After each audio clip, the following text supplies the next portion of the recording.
Hallo und herzlich willkommen zu Die Plunchies Live aus dem Bandhaus zur Folge Nummer 11. Wir hatten eine kurze Pause von 3 Wochen, heute geht es weiter. Ihr könnt uns noch nicht sehen. Es ist ganz normal, dass der Bildschirm schwarz ist. Es geht nur darum, einen Soundcheck zu machen, um zu gucken, ob ihr schon was hört. Und wenn ihr was hört, schreibt doch gerne in die Kommentare rein. Ansonsten haben wir heute, wie die meisten von euch wahrscheinlich schon mitbekommen haben, Olli von Cat Ballou zu Gast. Und die meisten von euch werden wahrscheinlich auch wissen, dass Cat Ballou und uns sehr, sehr viel miteinander verbindet. Eine große, glorreiche Erinnerung. Und jetzt geht es auch schon los, weil Alex sagt, es kommt Ton, also kommt Ton. Und ich schalte jetzt an. Holt euch noch was zu trinken, geht nochmal auf Toilette und bis gleich.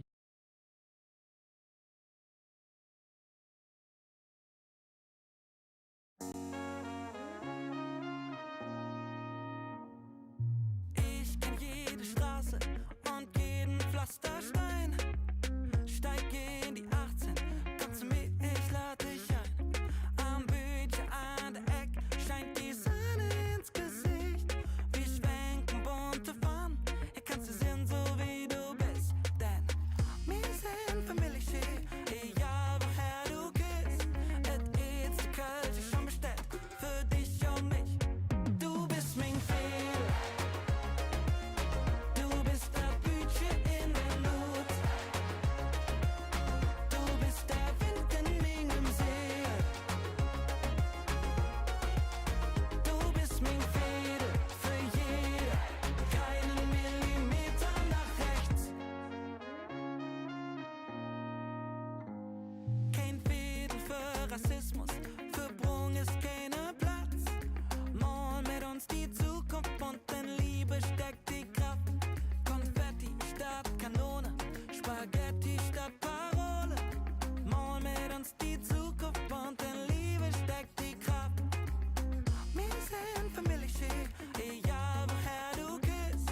Et ist die Kölsche schon bestellt, für dich und mich. Du bist mein Fehler. Du bist der Bütchen in der Not. Du bist der Wind in meinem See. Du bist mein Fädel für jeder, keinen Millimeter nach rechts.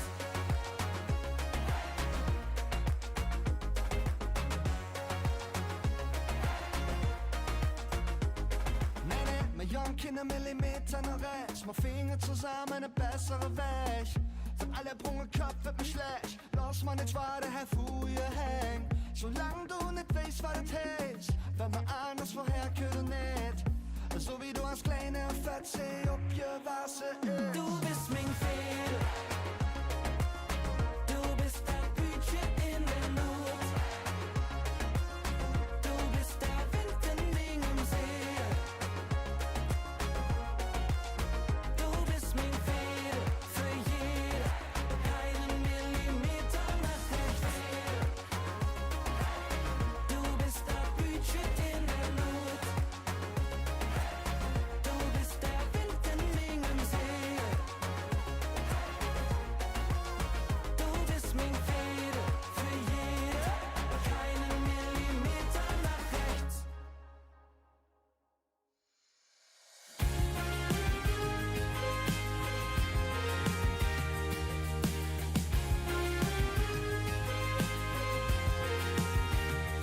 Du bist der Balkon mit bester Sicht. In dunkler Nacht bist du das Licht. Bin so frei an Dinger sick. Nur bei dir bin ich. Und wenn der Morgen kütt und ich die Welt nicht nie dreht, weiß ich zu 100%, dass du neben mir liegst. Ich weiß, du bliebst bei mir, wenn das Glück mich verlässt. Sich alles im dreht, dann hältst du mich fest. Wenn der Druck mich zerbricht und raubt mir den Sinn, weiß ich, du bist bei mir, mein Insel, Insel am Ring. Ich mache dir frei, Urlaub zu zweit. Seitdem ich dich kenn ich Zweisamkeit. Du bist wie der beste Lied, jeder Tag auf Repeat. Und wenn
los mit die Plunchies Live.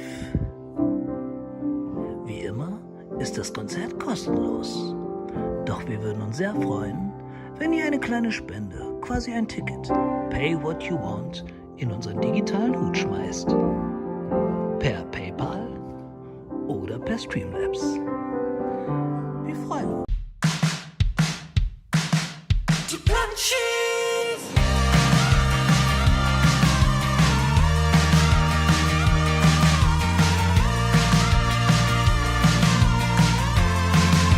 Die Plunchies!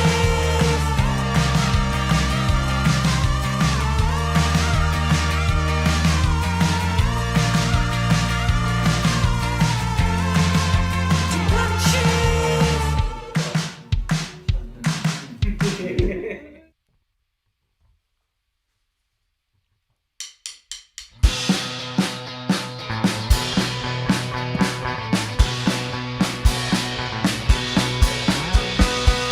Wir wollen mit dir ein Haus bauen, 1000 Babys machen. Wir fangen für dich den Brautstrauß, Candlelight Dinner. Du bist für uns die Traumfrau, Katze, Haus und Kinder, Babe. Wir wollen dich für immer. Und das nicht nur für eine Nacht.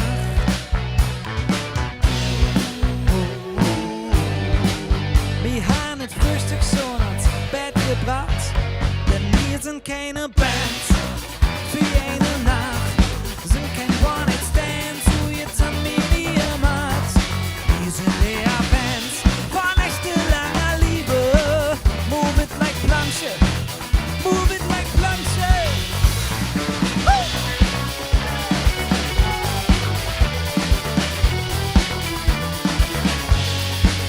Wir sind kein One-Hit-Wonder, wir waren lang in deinen Charts. Die Spotify-Playlist für den Morgen danach. Es gibt Pancakes mit Honey, all you can eat. Wir tanzen nackt im Garten Salsa, neben den Beats. Und das nicht nur für eine Nacht.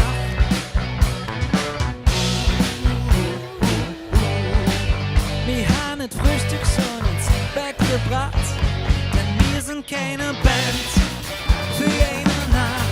Sind kein One-Night-Stand, so jetzt haben wir die gemacht. Wir sind eher Bands von echte langer Liebe. Move it like Planche, move it like Planche. Woo!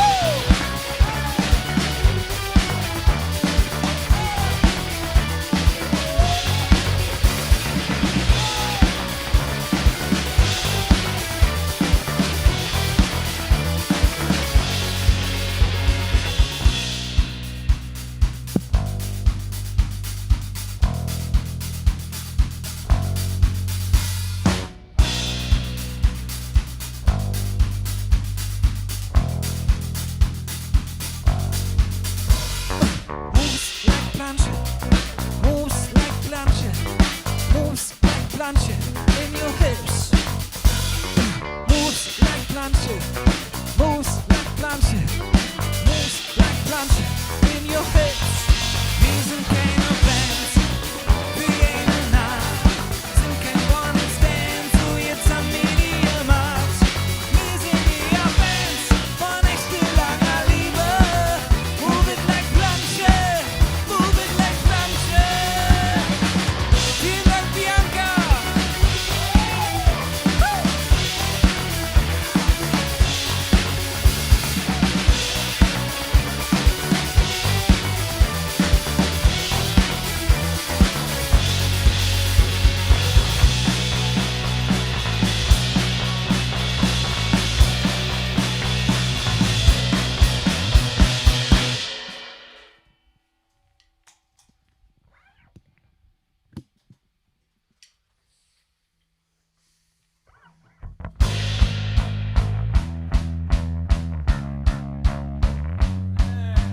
Sarens Jung, wo küsst du wirklich her? Ich komm aus Kolonia, komm schon Jung, sag mir, wo küsst du her? Ich komm aus Kolonia.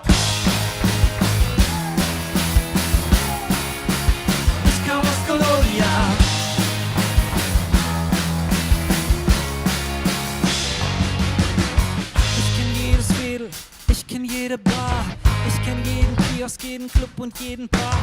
Hab so viel hier erlebt, Mann, ich leb in dieser Stadt. Seit ich denke und atme, also seit dem ersten Tag. Auf der Uniwiese hatte ich mein erstes Mal. Schön war das nicht, es war halt wie es war. Hab so viel hier erlebt, Mann, ich leb in dieser Stadt. Seit ich denke und atme, also seit dem ersten Tag. Ich bin wirklich gerne hier, bis ans Ende meiner Tage. Viele können das nicht verstehen, denn immer kommt die Frage: Ganz jung, wo bist du wirklich her? Ich komm aus Kolonia. Schon jung, sag mir, wo bist du her? Ich komm aus Kolonia.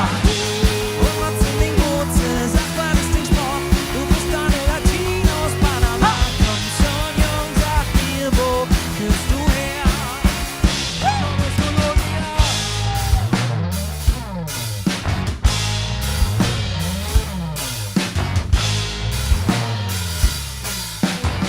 Egal wo, Riel oder Kalk, es gibt viele wie mich, wir sind überall. Im Herzen sind wir gleich, wollen lieben und geliebt werden, leben ohne Ängste, leben ohne Grenze. Lass uns zusammenrücken, hier ist genug Platz für Schwarz und Weiß, Britney oder Tupac. Hab so viel hier erlebt, Mann, ich lebe in dieser Stadt. Seit ich denke und atme, also seit dem ersten Tag. Ich bin wirklich gerne hier, bis ins Ende meiner Tage. Viele können das nicht verstehen, denn immer kommt die Frage: Ganz jung, wo kommst du wirklich her? Ich komm aus Kolonia. Komm schon jung, sag mir, wo kommst du her? Ich komm aus Kolonia.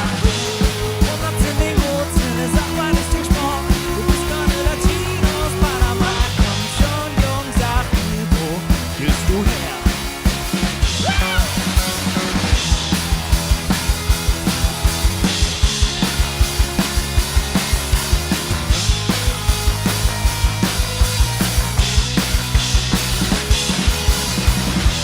Wirklich gerne hier, bis ans Ende meiner Tage.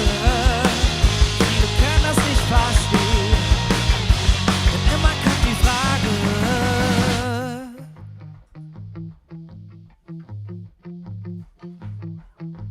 Sarens Jung, wo küsst du wirklich her? Ich komm aus Kolonia. Komm schon Jung, sag mir, wo küsst du her? Ich komm aus Kolonia. Sarens Jung, wo küsst du wirklich her? Ich komm aus Kolonia. Komm schon Jung, sag mir, wo küsst du her? Ich komm aus Kolonia. Ich komm aus Kolonia.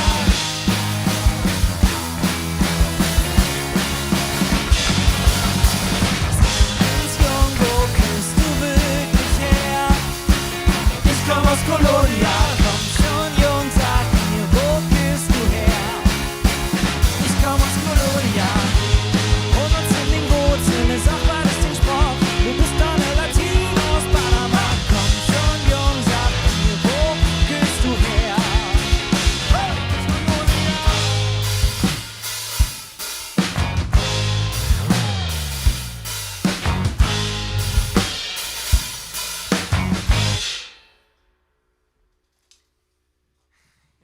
Hallo und herzlich willkommen zum Livestream von Die Plungies. Schön, dass ihr am Start seid. Wir hoffen, euch geht's gut. Wir haben ja eine kleine Pause gemacht und sind jetzt hier wieder am Start und freuen uns mega. Es hat uns gefehlt. Und wir gehen auf jeden Fall mit neuer Energie hier in diesen Stream rein, denn es wird heute was Besonderes. Ihr habt es wahrscheinlich schon gehört oder gelesen. Der Olli von Cat Baloo ist zu Gast, was für uns mega schön ist, weil sonst Mathis, so energetisch So da viel hinten Energie, der aus hat der so Ecke, lange du Pause. Mensch da. Jedenfalls geil, dass ihr am Start seid. Wir hoffen, ihr habt Spaß. Das sind noch Wenn die ihr letzten Spaß habt- Ostereier, sind das noch. Zu viele Ostereier. Wenn euch das gefällt, was wir machen, dann haut gerne eure Kommentare in die Chatleiste, denn das ist quasi unser Applaus. Wir gucken hier auf eine graue Wand und wir gucken auch mit einem Auge immer so ein bisschen in den Chat rein und freuen uns auf jeden Fall, wenn es euch gefällt. Das heißt, eure Gedanken, eure Gefühle zu diesem Stream äußert euch gerne. Beteiligt euch rege, wie der Alex Lehrer hier neben mir sagen würde. Wir freuen uns über rege Beteiligung. Der ist eigentlich der Lehrer. Ach ja, stimmt. Das ist der richtige Lehrer. Genau, und ihr könnt das Ganze supporten, denn es ist ja kostenlos. Aber ihr könnt euch quasi ein Online-Ticket hierfür holen. Pay what you want. Der Alex haut gerade 2 Links in die Chatleiste rein. Einmal Streamlabs und einmal PayPal. PayPal kennt ihr wahrscheinlich. Bei Streamlabs ist der Unterschied, dass wir das bei uns hier im Bildschirm sehen können, wenn ihr uns eine Spende hinterlassen habt. Und ich probiere immer wieder mal hinzugucken, der Pierre hat es auch auf dem Schirm, dass wir uns dann direkt bedanken können bei jedem Einzelnen, der uns hier was da lässt. Denn auch wenn das vielleicht gar nicht so aussieht, für uns ist es ziemlich aufwendig, aber wir machen das richtig gerne, weil es Bock macht. Und wir freuen uns auf jeden Fall, wenn ihr uns unterstützt, weil dann können wir es auf jeden Fall auch weitermachen. Trinken ein Schlückchen, dann geht's weiter. Trinken ist ein guter Übergang, denn der nächste Song, der betrifft den Mathis. Oh, das hast du aber schön gemacht. Mensch, hier sind wir Der jetzt. Mathis, da kann man mal ein bisschen, ganz kurz ein bisschen Sidecross-Werbung auch machen. Der Mathis hat einen Kumpel, der heißt Louis, der bei uns auch schon mal einen Bass eingesprungen ist, wenn der Alex nicht konnte. Und der Louis, den habt ihr vielleicht schon mal irgendwo gesehen auf einem Konzert von uns, der macht selber auch Musik, heißt Obi Young, checkt das aus. Und der Mathis war gestern relativ beschäftigt mit dem Stream und hat sich 2, 3 Bier auch gegönnt und hat deswegen heute ein bisschen Katerschmerz. Da sag ich jetzt nichts. Wow.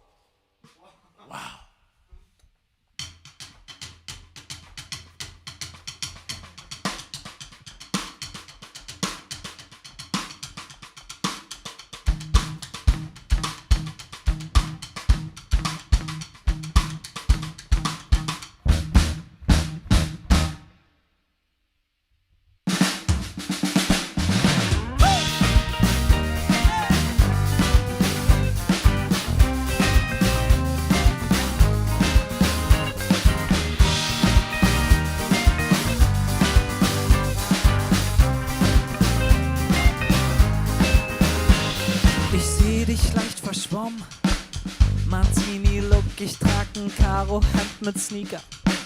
Studentenclub, ein Lichtkegel trifft dich. Ich geb mir einen Ruck und taumel zu dir rüber, locker lässig, wär mir lieber. Ich kann echt nicht tanzen, doch mit dir geht das. Du bewegst dich noch einen Zentimeter näher, dann hast kein Licht mehr zwischen unsere Lippen. Es ist zu spät, um schüchtern zu sein. Ich will deinen Namen wissen, will deine Nase küssen. Wir sind wie Fliegen im Disco-Licht und dann noch ein Drink, noch ein Kuss und dann die Bar. Ich dreh mich um, du bist nicht mehr da. Katerschmerz, mein Herz brennt und du fehlst mir, obwohl wir uns nicht kennen. Und ich weiß, der Martini hat uns gut getan, aber hältst du's auch ohne mit mir aus? Katerschmerz. Alle! Ich laufe durch die Stadt wie ein Irrer und seh dich an jeder Ecke, jedem Kiosk, jedem Stehtisch. In meinem Kopf nenn ich dich Anna, echt pathetisch. Bau ich dir ein Schloss, ach scheiße Mann, was red ich vielleicht? Bist du gar nicht die Frau für zweite Küsse vielleicht? Bist du nur ein Genie aus der Flasche, der erscheint, wenn ich richtig trinke? Ich glaub, ich probier das noch einmal. Katerschmerz, mein Herz brennt und du fehlst mir, obwohl wir uns nicht kennen. Und ich weiß, der Martini hat uns gut getan, aber hältst du's auch ohne mit mir aus? Katerschmerz.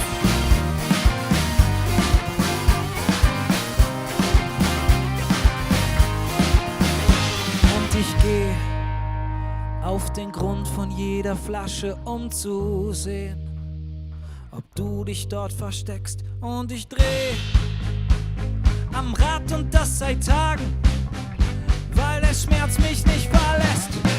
Katerschmerz, mein Herz brennt und du fehlst mir. Vielen Dank an Gabi, Jörg, El Catiago, Simon. Aber hältst du's auch ohne mit mir aus?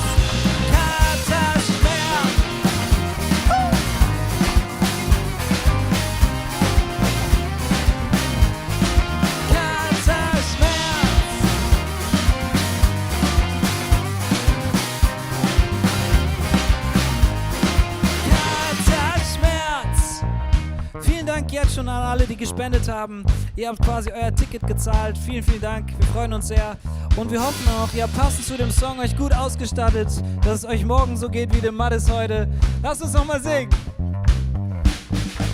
Harter Schmerz, mein Herz brennt und du fehlst mir, obwohl wir uns nicht kennen.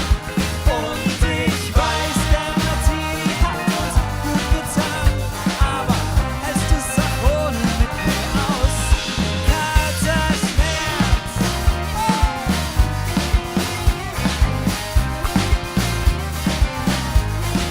Harter Schmerz.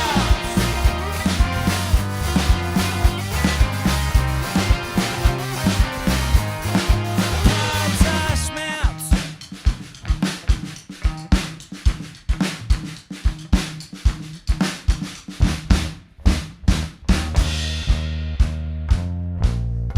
Vielen, vielen Dank. Warte, wir fahren kurz einen Ticken runter. Der Pierre braucht gleich eine Pause. Kennt ihr das so, wenn die Verdauung noch intakt, also läuft, Ja. und dann man so Blut im Bauch hat Oh. und dann kriegt man so Schmerzen? Nee. Das ist, weil Blut versorgt. Wie so Seitenstechen, aber im Bauch. Oh, das hört sich scheiße an. Ja. Nee, das kenne ich aber nicht. Aber Willst du uns geht's? nicht mehr von deiner Verdauung erzählen? Ja, ich kann dir gerne mein Verdauungsbuch nachher zeigen. Oh, ich würde mich freuen. Ja. So, bevor es hier weiter ausartet, kommen wir zum nächsten Song. Und zwar merke ich manchmal so ganz klar und besonders auch jetzt in der Zeit, wie kurzweilig das Leben sein kann. Weil wir sind gerade echt alle in unseren Möglichkeiten zu handeln ganz schön eingeschränkt. Und ich habe richtig Bock, wieder ein bisschen offener zu leben. Ich glaube, vielen Menschen geht es so, dass man irgendwie wieder rausgehen kann und leben kann. Und dass man die richtigen Menschen glücklich macht und auch den richtigen Menschen ans Bein pisst und das Leben wirklich so ausreizt, wie es eben möglich ist. Und das passt gut zum nächsten Song, der heißt Malevino Amol. Und wir erfüllen uns jetzt unseren Boyband-Wunsch und tanzen für euch.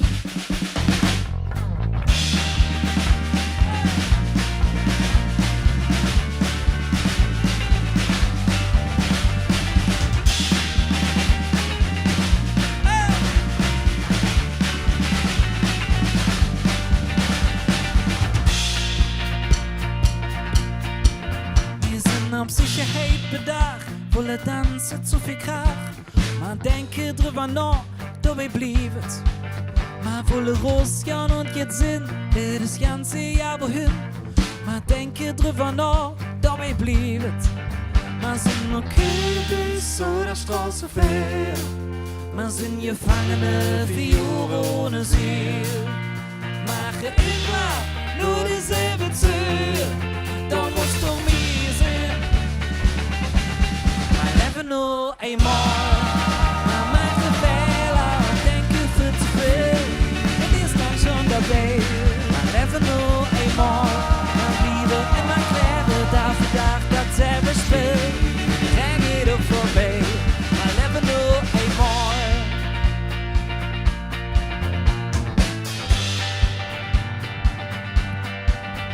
Man verbringe so viel Zick für den Spiegel ohne Glück. Wäre Jens so wie Brad Pitt, der plaut's mir dat nicht mit. Lass nicht vergleichen, wer was ist. Du bist gut so wie du bist. Lass mal Unterschiede vieren nicht bekriegen. Man sind nur Kürbis oder Straße fair. Nur zusammen brilliert das Mosaik. Man sind ein Menschen und nicht Maschinen. Lass mal sehen, wie man sind, man lebe nur einmal. Man macht Fehler und denkt viel zu viel. Man ist dann schon dabei. Man lebe nur einmal. Man bliebe immer clever, dafür dacht das selbst Spiel. Da rennt jeder vorbei. Man lebe nur einmal. Oh, oh, oh, oh, oh, oh, oh, oh, oh, oh, oh, oh. Doch wenn das Level dich verbrüllt und du dich unwillen fühlst, dann nur bloß dich nicht unangenehm, dann renn ihnen vorbei. Man lebe nur einmal, man mache Fehler und denke viel zu viel, wenn ist dann schon dabei. Man lebe nur einmal, man bliebe immer clever, dafür dacht das selbe Spiel. Renn ihnen vorbei.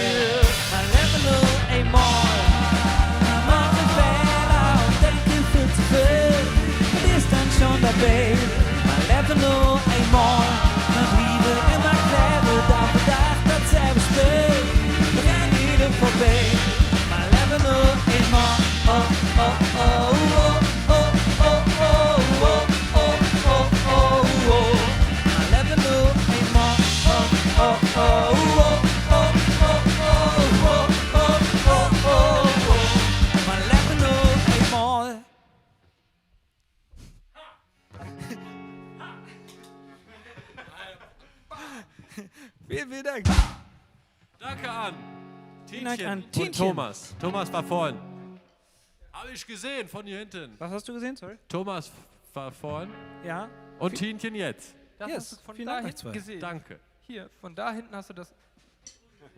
Ich habe ganz schön krasse Augen. Also solange der Juri trinkt, schiebe ich auch noch mal eine kleine Werbung ein. Und zwar für Patreon. Wir sind bei Patreon, das ist eine Art des Crowdfundings. Und wir haben jetzt seit neuestem den Australian Stream von letztem Sommer auch auf Patreon. Und ihr könnt den dann wieder nachgucken, wenn ihr euch anmeldet zu Patreon. Und das war ein ziemlich lustiger Stream am Pool mit viel Sonne, viel Cocktails. Ja, meldet euch an, schaut ihn euch an. Der Alex, vielleicht für die den Alex noch nicht kennengelernt haben, das waren ziemlich viele Worte für den Alex. Und wenn man den Alex einmal am Laufen hat, dann würde ich ganz gerne noch wissen, Alex, wie sieht es im Chat aus? Im Chat sieht super aus. Gibt's Ich sehe sehr viele blaue Herzen, sehr viele Regenbogen. Das ist gut. Ich glaube, Alles gut da ihr draußen. könnt zufrieden sein. Sehr gut. Wir spielen jetzt einen Song, der heißt Koala. Und der ist für stürmische Zeiten einfach mal ein bisschen runterzukommen. Vielleicht am besten mit Menschen, die man gerne hat. Und mit denen man richtig abhängen kann. Wie ein verdammt fauler Koala.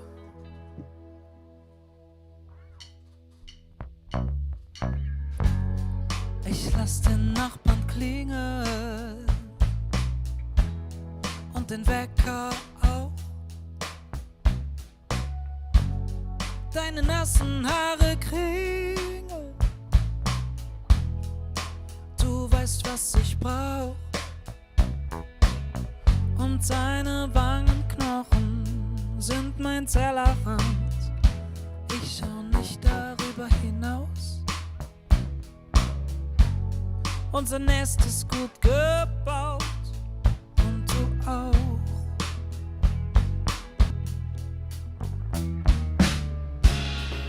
Wir sind so langsam, dass die Zeit uns übersieht. Der Horizont ist unser Wandschrank, Schlafen unser Ziel. Koala, wir bleiben liegen, bis die Sonne vergeht. Koala,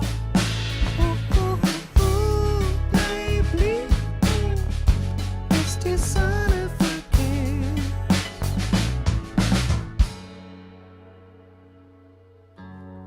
Wir würden lieber draufgehen, als heute nochmal aufstehen. Okay, Mensch, kann dir die Schau stehen. Du trägst die Nacktheit wie ein Kleid. Und deine Wangenknochen sind mein Tellerrand. Ich schau nicht darüber hinaus. Unser Nest ist gut gebaut. Und du auch.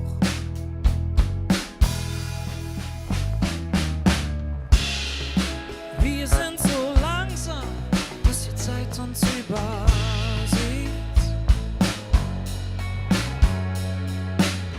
Der Horizont ist unser Wandschrank, Schlafen unser Ziel.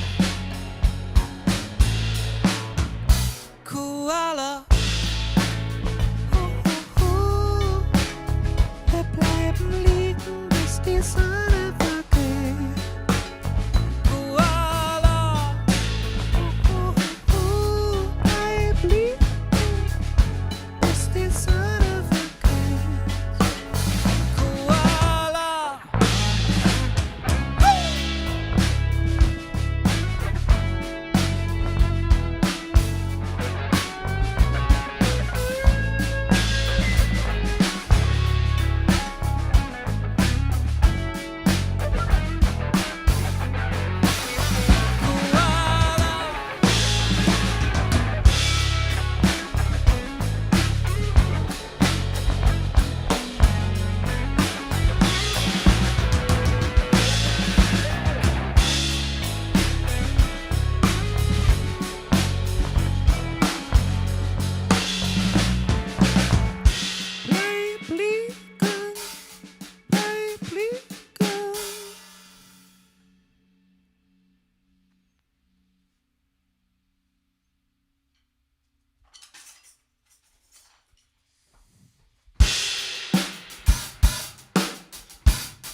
Wir tanzen gern zu Boom-Bap-Beats. Und ich liebe es zu sehen, wie du beim Duschen am Shampoo riechst.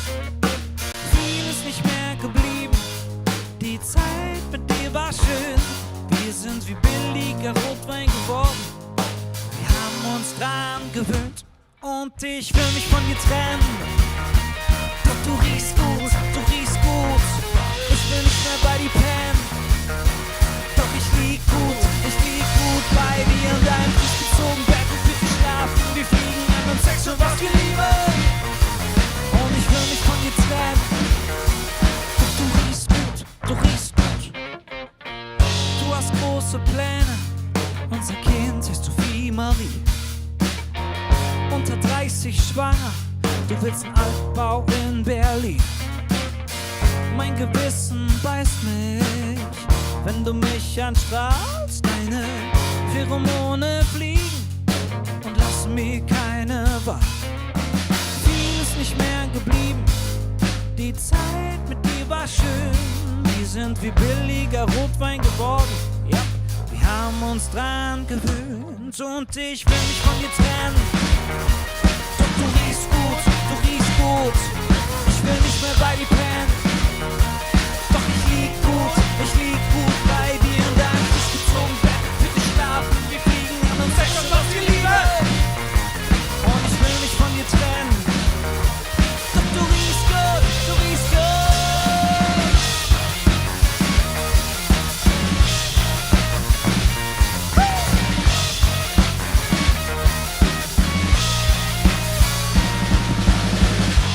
Deine Haare kleben im Gesicht, ich hab es dir gesagt. Und deine Tränen laufen und laufen. Ich nehm dich in den Arm, die Gewohnheit übernimmt. Und wir liegen wieder da, halb bedeckt in deinem Bett, wühlen uns durch deine Laken. Es war, als hätte ich's nie gesagt.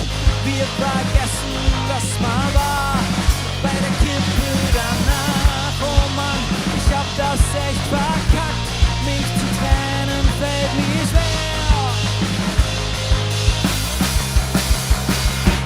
Und ich will mich von dir trennen, du riechst gut, du riechst gut. Ich will nicht mehr bei dir pennen, doch ich lieg gut bei dir in deinem frisch gezogenen Bett. Bitte schlafen, wir fliegen an und Sex und was wir lieben. Und ich will mich von dir trennen, du riechst gut, du riechst gut.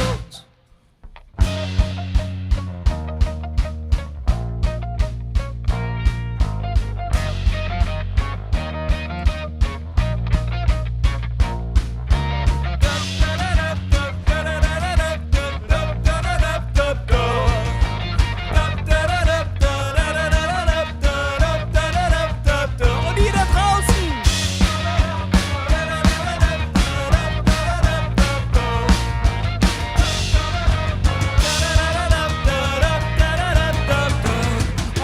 ich will mich von dir trennen, du riechst gut, du riechst gut. Ich will nicht mehr bei dir pennen, doch ich lieg gut bei dir in deinem frisch gezogenen Bett. Bitte schlafen, wir fliegen an uns Sex und was wir lieben. Und ich will mich von dir trennen, doch du riechst gut, du riechst gut.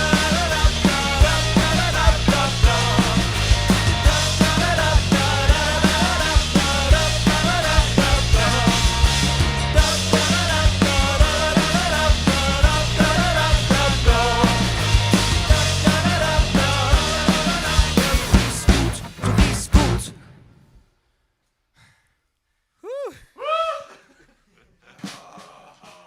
Das war schnell, ne, Mathis? Zu schnell. Zu schnell. Wir hatten mal die bandinterne Abmachung, dass wir den Song nicht zu früh im Set spielen, weil der Mathis erst warm werden muss für den Song. Der war jetzt an 1, 2, 3, 6. Stelle. Und? War genau auch richtig. So, später ging jetzt auch nicht mehr. Wir haben es eben schon mal angekündigt. Wir haben heute einen Mega-Gast am Start. Wir freuen uns sehr, dass er da ist. Und für diejenigen, die ihn nicht kennen, und ich glaube, das sind die wenigsten, gibt es jetzt einen kleinen Einspieler, wo ihr ihn mal kennenlernt. Und zwar ist das Oliver Neeson von Cat Ballou. Oliver Neeson ist Gitarrist, Sänger und Frontmann der Band Cat Ballou. Die 4 Jungs gelten als eine der größten Kölsch-Bands in den letzten 20 Jahren und sind bekannt durch Hits wie Et Jit Kei Wort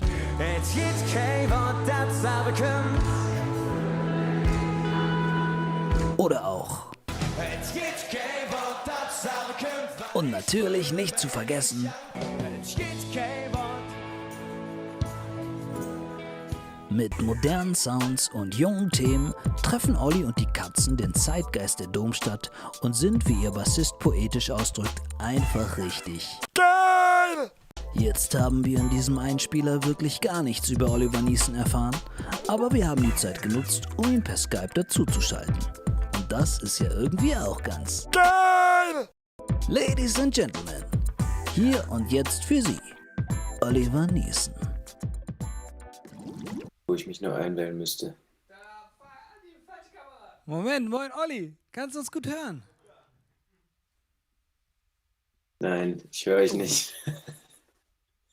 Olli, kannst du mich hören? Lass mich nicht hängen. Und da ist es wieder das Malheur. Es gibt in jedem Stream mindestens ein Malheur. Juri, du hast gesagt, du hast dein Handy bereit. Ich habe das kurz repariert. Soll jetzt wieder gehen. Ja? Olli, kannst du uns irgendwie hören? Ich warte mal einfach Ach, jetzt geduldig. sieht Er muss sich nochmal neu. Olli, du musst dich nochmal neu einwählen. Oder warte, sonst rufe ich den mal kurz an. Hast du Ollis Nummer? Jetzt. Olli, kannst du uns hören? Olli, jetzt kann ich dich hören, glaube ich. Der Olli hört auf seinem anderen... Ja, ich höre euch. Übers Handy nur. Warte, Ach, komm. deswegen. Ich war gerade voll verwirrt. Du kannst uns gut hören, oder? Ja, ich höre euch. Übers Handy. Ich höre mich selber auch, geil. Komm, ich wähle mich neu ein, ja? Was soll's? Ja. Ja, mach mal. Genau, gute Idee. Okay, wir entschuldigen uns ganz herzlich für die kleine Panne, aber ich glaube, diejenigen, die öfter unseren Stream gucken, die wissen, da kommt schon mal hier und da immer mal ein Problemchen um die Ecke geflogen. Der Olli wird auf jeden Fall gleich am Start sein. Aber dann erzähle ich einfach schon mal, dass Cat Ballou und uns verbindet, Cat Ballou war eigentlich so die erste Band, die uns richtig supportet hat, beziehungsweise die wir supporten durften und die uns mit auf Tour genommen haben. Da quatschen wir auch gleich drüber, sobald der Olli wieder am Start ist. Du kannst ruhig noch ein bisschen weiterfüllen. Ja? Machst das gut. Ich habe gestern im Stream, wo der Mattes der hat auch einen Stream gemacht. Okay. Olli, wir können dich hören. Der Olli guckt über YouTube. Das ist das Problem. Olli, du hörst uns jetzt 15 Sekunden später. Du musst... Ja, das ist ja schön. Du musst dich nicht bei YouTube dingsen, sondern den Link, den ich dir geschickt habe bei WhatsApp. Damit du nicht 15 Warte Sekunden... mal, habe ich hier Filterplatz irgendwie das Interface an? Nee. Kannst du ihn mal kurz anrufen? Genau, deshalb mal. Ton. Das ist auch alles gar nicht so einfach, wenn ich das mal so sagen darf. Kann nicht wahr sein.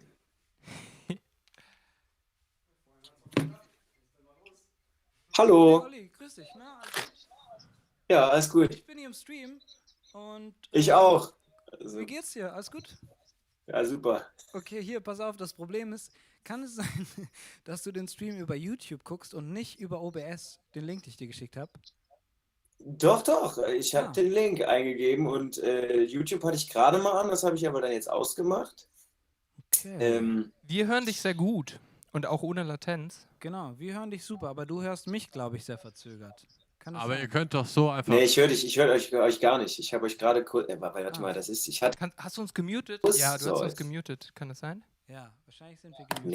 Nee, das hier unten ist gemutet und jetzt habe ich es wieder angemacht. So, das ist eigentlich Quatsch.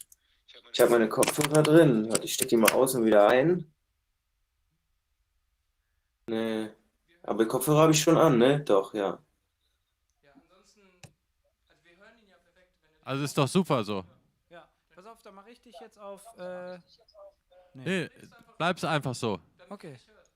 Du bleibst am Handy. Warte, aber dann mache ich dich Lautsprecher. Nee, das ist ja auch Quatsch. Nee, Dann hört nee. ihr auch alle wieder den Juri hier labern. Das Einfach will am keiner Ohr noch lassen. Doppelt, ey. Einfach am Ohr lassen und los Komm, mach geht's. mal so, geht glaube ich, oder? Okay, ja, okay, gut.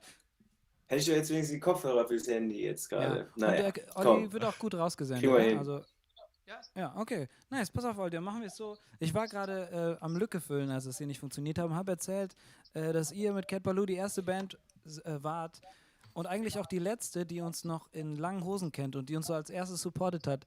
Hättest du uns empfohlen, auf kurze Hose zu wechseln oder hättest du gesagt, Jungs, bleibt in den langen Hosen?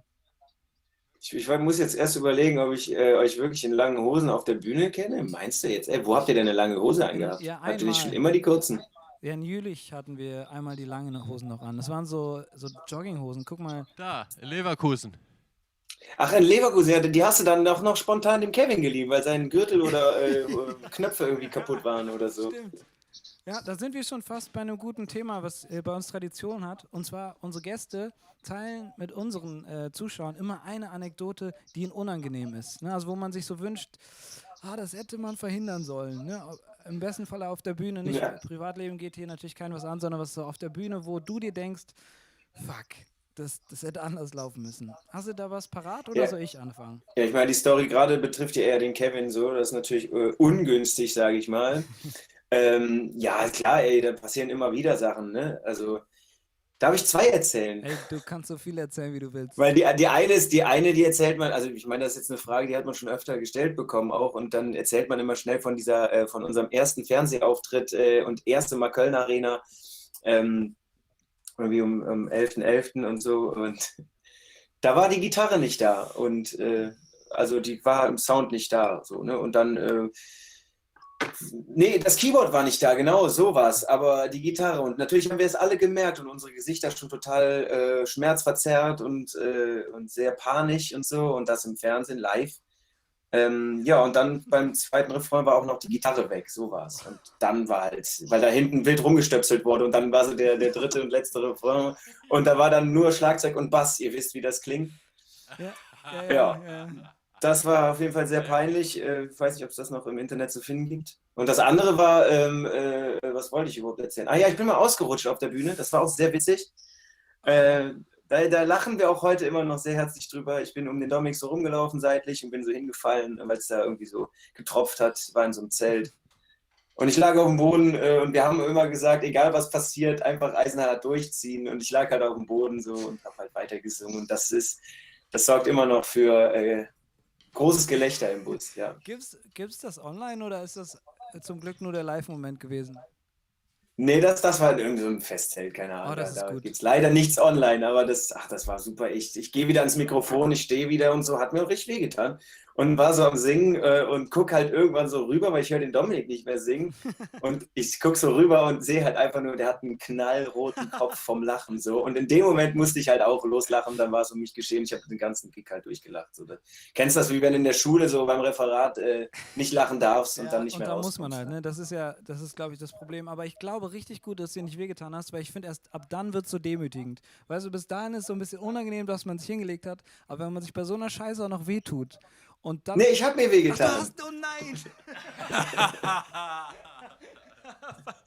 Ich saß nachher im Bus, wir waren immer noch am Lachen und so und ich merkte irgendwann so, nee, shit, ich habe mir die Rippe irgendwie, also tat auch 2-3 Tage weh, doch, das war schon scheiße. Okay, dann hat sich ja gelohnt. Ja, okay, nee, dann nehme ich das zurück. Dann hast du dir wenigstens wehgetan dabei. Dann machen wir es so. Okay, pass auf, unsere peinliche Geschichte, die haben wir uns bis jetzt aufgespart, weil wir haben jetzt echt viel gestreamt in letzter Zeit und müssen ja jedes Mal eigentlich eine Anekdote erzählen. Wir haben zwar auch viele, aber die hier haben wir uns eigentlich vorgenommen, dass wir die nicht erzählen. Aber jetzt, wo du am Start bist und ja quasi auch indirekt von dieser Geschichte betroffen bist, erzählen wir die auf jeden Fall.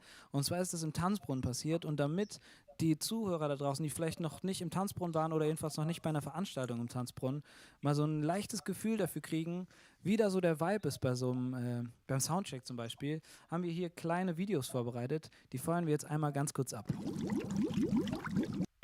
Schön hier. Und ich habe den Verdacht, dass es einen Teleprompter hier gibt, damit der Olli den Text von Idiot K. Wort nicht vergisst. Der Song ist noch so frisch momentan. Mathis, was hast du da eigentlich in der Hand? Das ist der neue Boss, TU3 Shaker mit Pfeffer. Ah ja. Wir sind einfach eine professionelle Band. gerade gesehen, wir waren medium gut vorbereitet mit dem Pfeffer-Shaker. Und insgesamt war das für uns super aufregend, ne? Olli, wie viele passen in Tanzbrunnen rein? Weißt du das ungefähr? Ja, da gehen, glaube ich, bis zu 13.000, 14.000 rein, aber ich glaube, da so bei den Kölner Lichtern, da sind deutlich weniger. Ja. Also für uns waren es auf jeden Fall richtig viele. Wir sind das nicht gewohnt, wirklich vor so vielen Leuten zu spielen. Und Cat Ballou hat da, ich weiß nicht, wie lange habt ihr gespielt? 3, 4 Stunden locker. Ja, es war auf jeden Fall lang, ja.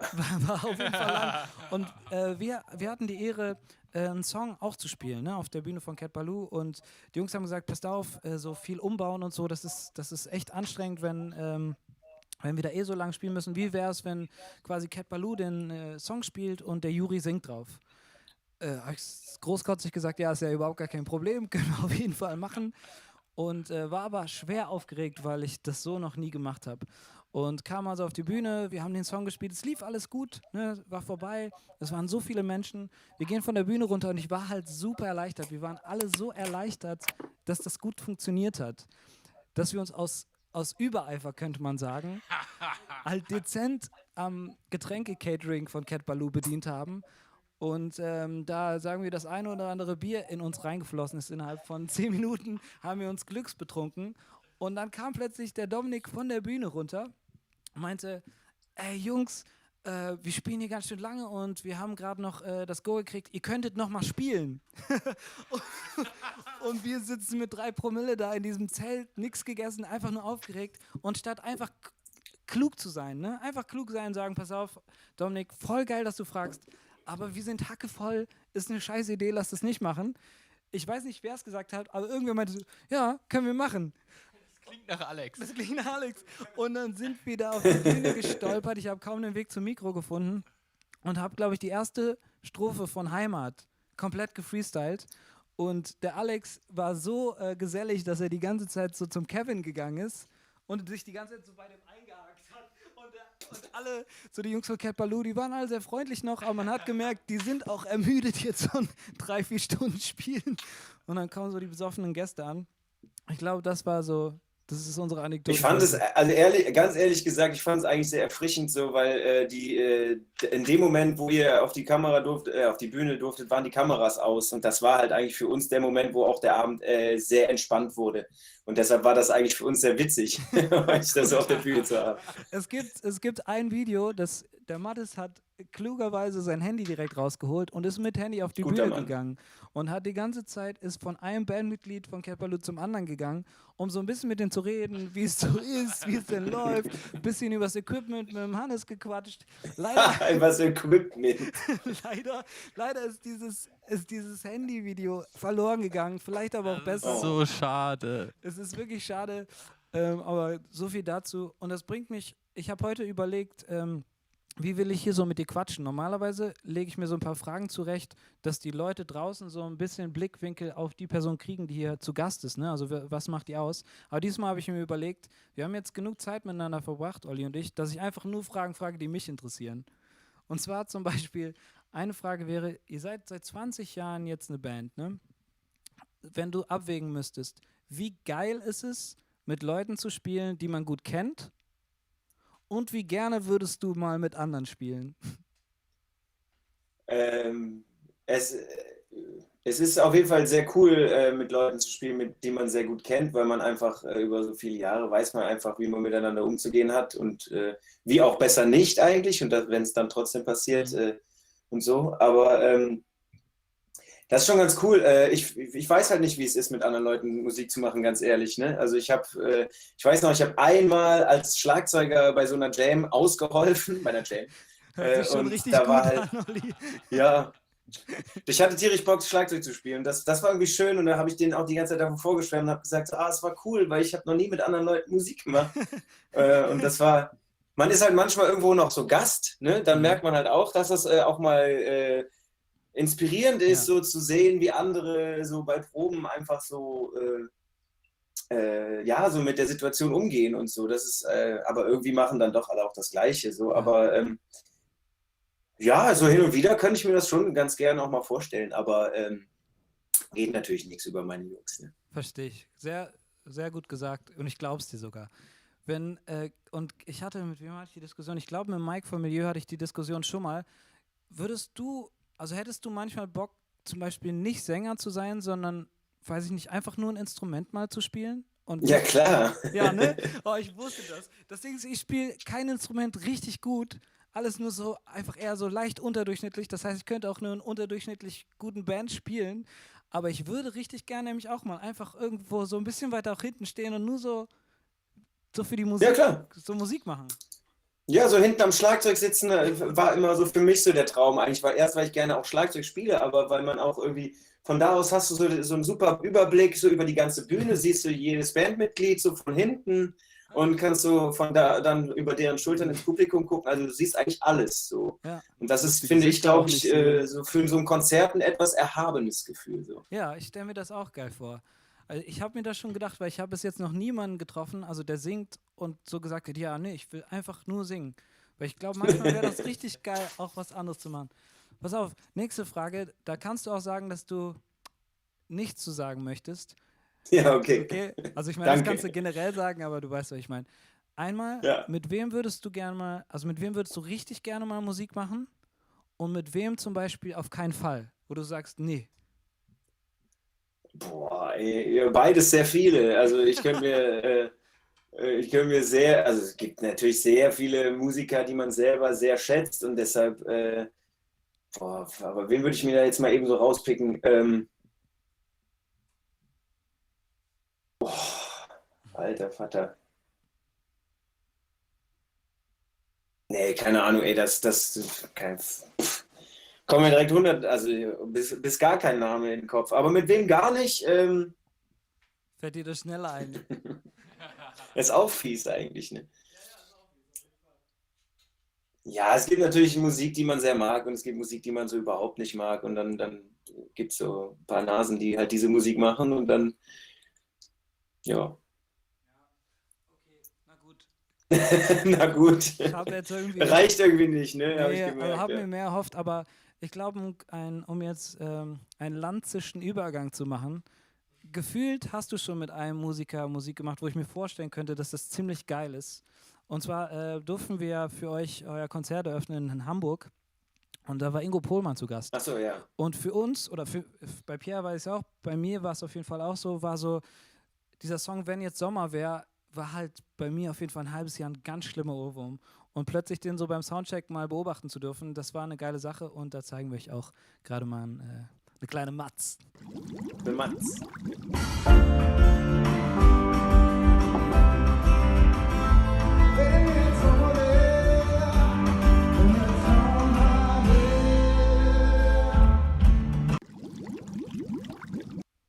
War das für dich auch verrückt oder war das so, ja, ist halt Ingo Pohlmann, der jetzt halt hier Musik macht? Also das war auf jeden Fall cool. Ich meine, ich habe vorher schon ein paar Mal mit ihm telefoniert, so oh, warte mal, mein Akku ist gleich leer. Und beim Handy muss ich auch mal drauf gucken. Ah, nee, da ist noch ordentlich. Nee, das war auf jeden Fall, ich habe ein paar Mal mit ihm vorher schon telefoniert. Und deshalb fühlt es sich schon so an, als ob man sich kennt. Aber als man dann so von der Bühne aus, dann, als wir unseren eigenen Soundcheck hatten, kam er irgendwann rein und so und dann hat man von Weitem gesehen und es war dann schon so, ah ja, cool, der hört uns jetzt beim Soundcheck zu. Mal sehen, ob er gelangweilt wieder geht oder ob er sich das anguckt, so ist ja immer so ein bisschen das Ding. Ja, und dann stand er da, hat sich das angeguckt und so und dann war das direkt so eine coole Ebene, die man hatte und deshalb fühlt es sich jetzt nicht so an, dass man so krass nach oben geguckt hat oder so, sondern es war halt direkt total angenehmer Vibe auf der Bühne und das hat Spaß gemacht einfach. Ein super netter Typ. Ich finde auch, dass abseits der Musik, die ich gut finde, irgendwie auch echt so, das macht den auch echt aus, ne? Der kommt irgendwie in den Raum rein und man fühlt sich jetzt, also klar, man bewundert den, aber man merkt schon, der nimmt einen auch für voll, wenn man dann irgendwie ins Gespräch kommt. Das fand ich irgendwie, ja, absolut. Das war auf jeden Fall übel sympathisch. Und er hat einen Song, den finde ich richtig geil, aber ich habe den Text immer falsch verstanden. Wir zeigen euch jetzt einmal kurz, wie ich da den Text laut mitgesungen habe. Vielleicht kann der Olli mich ja korrigieren, wie der Text richtig geht. Ich höre ja das Falsche leider nicht.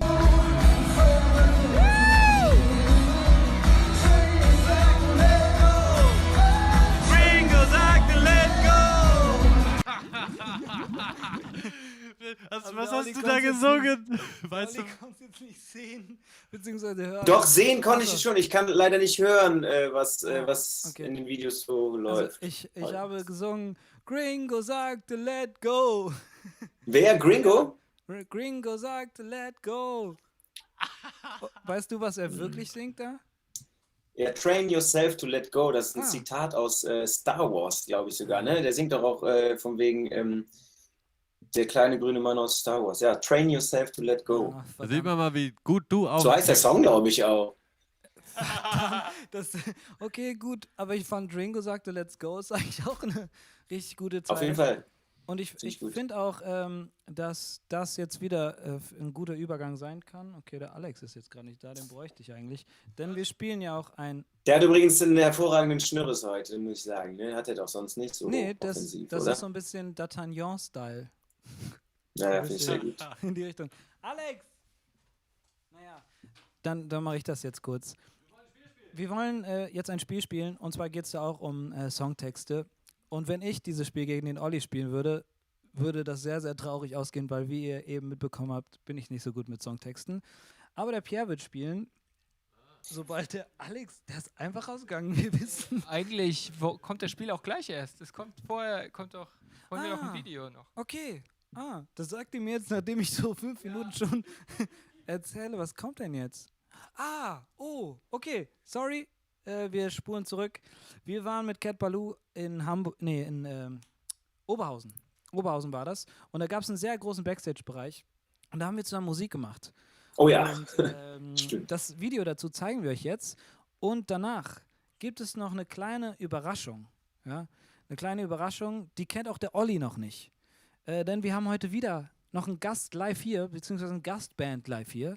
Und damit wollen wir den Olli gleich überraschen. Wir sind gespannt, was er dazu sagt. Und jetzt seht ihr erstmal. Olli, du musst jetzt auch umstecken, ne? Genau, Olli. Jetzt musst du auf YouTube gucken. Und danach musst du wieder zurück. Ach so, ja, okay, dann mache ich das mal. Genau.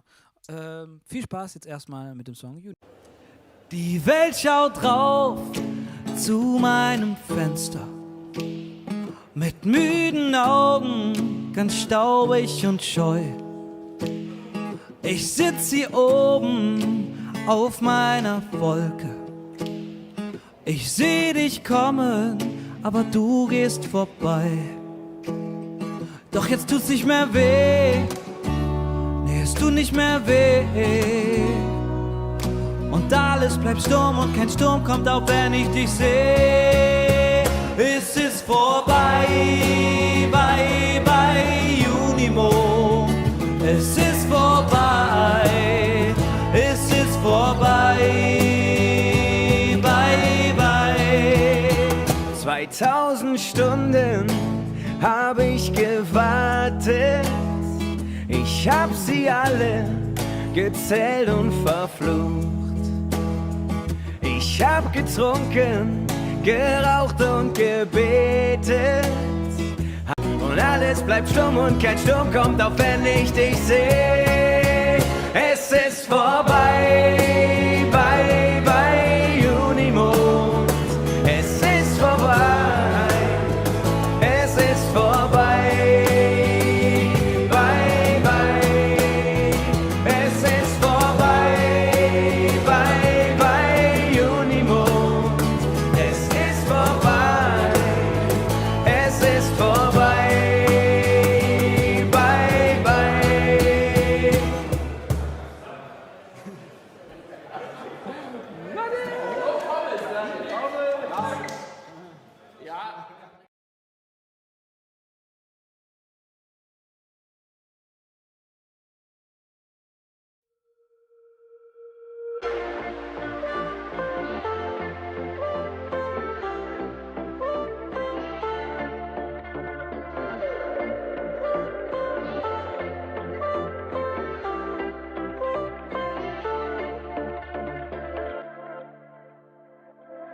Du und ich sind für die Ewigkeit bestimmt, haben wir auch nix in der Tasche. Wir machen unsere Wächtouren durch die ganze Welt. Nur mit Rucksack ohne Geld, et ginge rup, et ginge raff. Wir haben nicht immer noch geschafft. Doch hörst du die Uhr, wie sie tick. Alles geht so schnell vorbei. Komm, lass uns Geschichte schreiben, die für immer uns gehören, für die Ewigkeit. Denn irgendwann sind wir alt und dann luren wir zurück, ob die oder alte Zick, ob ein Leben voller Glück. Ja, irgendwann sind wir alt und dann luren wir zurück, ob ein Leben voller Glück.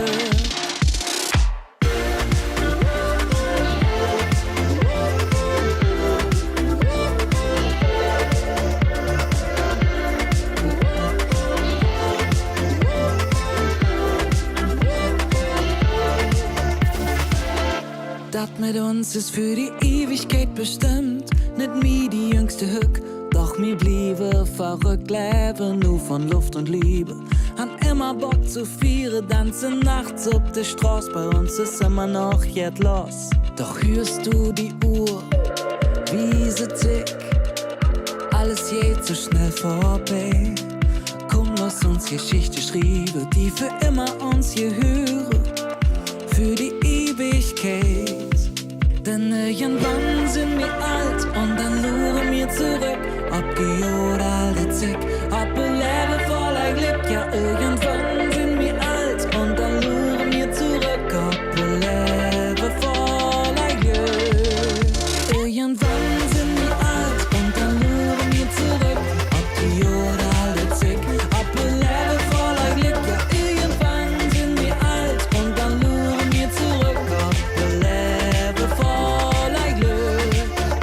Irgendwann wird uns klar, mit jedem diese Haar, die oder alte Zick, sind Geschichte von Hück. Ja, irgendwann sind wir alt und dann luren wir zurück, ob ein Leben voller Glück.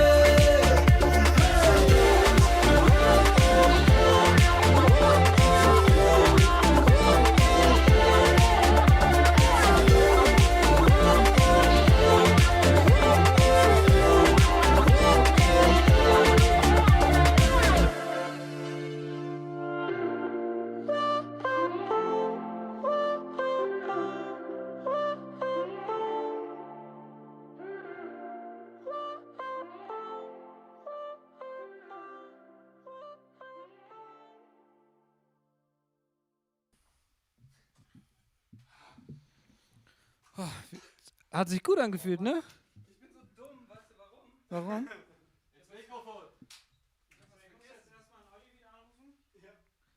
Ich hoffe, euch hat die Live-Performance von Cat Baloo hier gefallen. Wir haben, Du hast den Hut vergessen! Oh nein! So viel Vorbereitung und dann den Hut vergessen. Mensch, Olli, jetzt haben wir den Hut vergessen. Guck mal, der Pierre hat extra so einen Hut hier. Ach Mann. Ah, ey, was ist denn jetzt los? Aber jetzt wissen wir ungefähr, wie es sich anfühlt, ihr zu sein. Ist gut. Ja, vielen Dank. Warte kurz. Ich fand das sehr gut. In dem Moment, wo der Pierre am Mikrofon stand, habe ich natürlich auch den Schnürres gesehen, dachte mir, okay. Und Ja, gerade abrasiert in den 1,5 Minuten.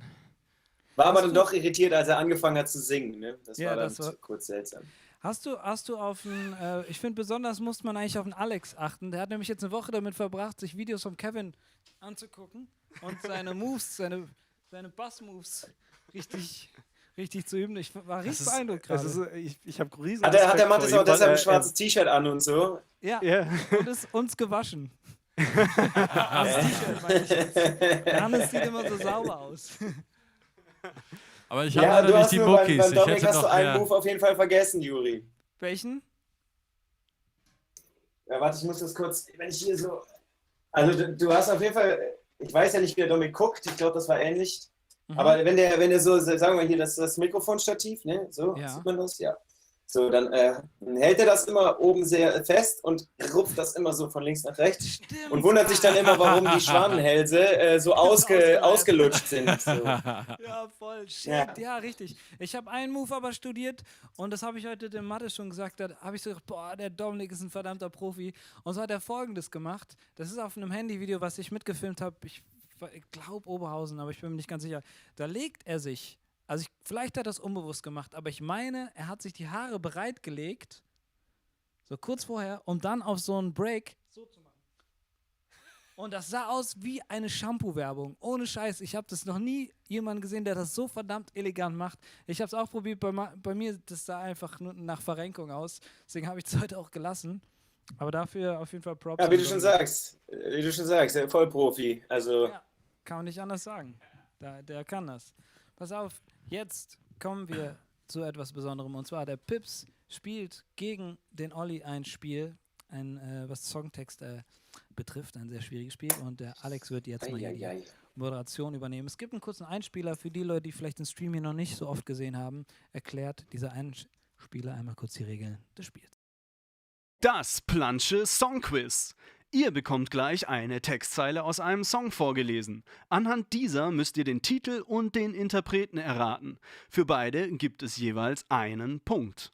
Weiß der Spieler den Titel oder den Interpreten nicht, bekommt der Gegenspieler die Chance, die Punkte zu holen. Der Spieler, der nach 6 Minuten die meisten Punkte erreicht, gewinnt das Spiel. Den Gewinner erwartet königliche Huldigung. Der Verlierer bekommt eine schreckliche Strafe.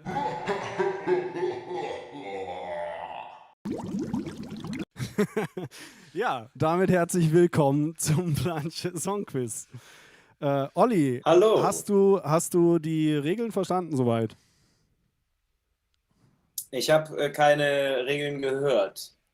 Ah, ja, okay. Dann erkläre ich sie nochmal für dich. Das hättest du natürlich eigentlich hören sollen im Einspieler, aber geht ja nicht.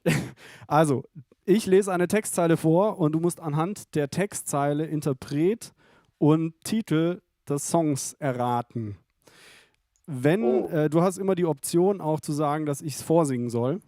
Das sei mal gleich dazu gesagt. Oh ja, das ist geil. Das mache ich, das kann ich jedes Mal, das ist eine Art Joker oder was? Genau, also ja, er ist aber nicht begrenzt. Und du bekommst für jedes, also Interpret und Titel, jeweils einen Punkt. Wenn du jetzt zum Beispiel das nicht erraten kannst, dann hat der Juri die Chance, dir die Punkte zu klauen, indem er es errät. Genauso umgekehrt. Pierre, sorry. Also ich krieg auch einen Punkt, wenn ich jetzt nur den Interpreten oder nur den Titel kenne. Richtig, genau. Und dann ist natürlich noch ganz wichtig, dass wir einen Wetteinsatz von dir brauchen. Was ist denn dein Wetteinsatz? Wetteinsatz.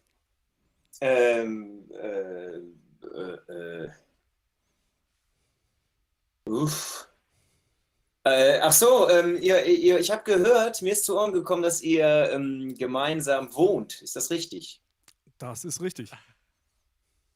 Ihr habt quasi eine WG und dann bei einer WG hat man ja meist auch einen leeren Kühlschrank oder der eine isst dem anderen was weg und so hat ja jeder hat wahrscheinlich irgendwie so sein Lieblingsessen oder so, was der ein oder andere dem anderen vielleicht schon mal weggegessen hat.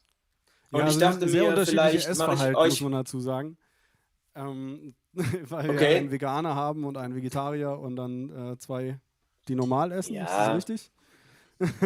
Okay, dann seid ihr da vielleicht gut aufgeteilt, so, aber dann könnt ihr euch trotzdem alle was aussuchen und ich mache für euch so einen kleinen WG-Einkauf, dachte ich mir. Mandelmut! Pierre, streng dich an. Freut euch nicht zu früh, ihr müsst erst mal gewinnen hier. Okay. Was krieg ich denn, wenn ich gewinne? Ja, wir müssen erstmal gewinnen, aber wir überlegen uns immer, je nachdem, was der Gegner für einen Wetteinsatz hat, ob wir es machen wie bei Motoris.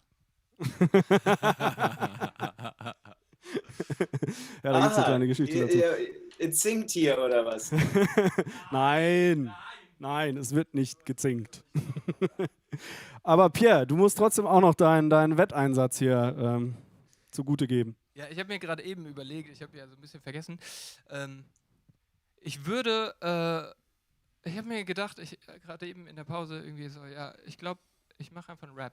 Du machst einen Rap? Ja, ich rappe im nächsten Stream. Ich mache einen Rap-Song, so ein Über Cat Baloo? Nein.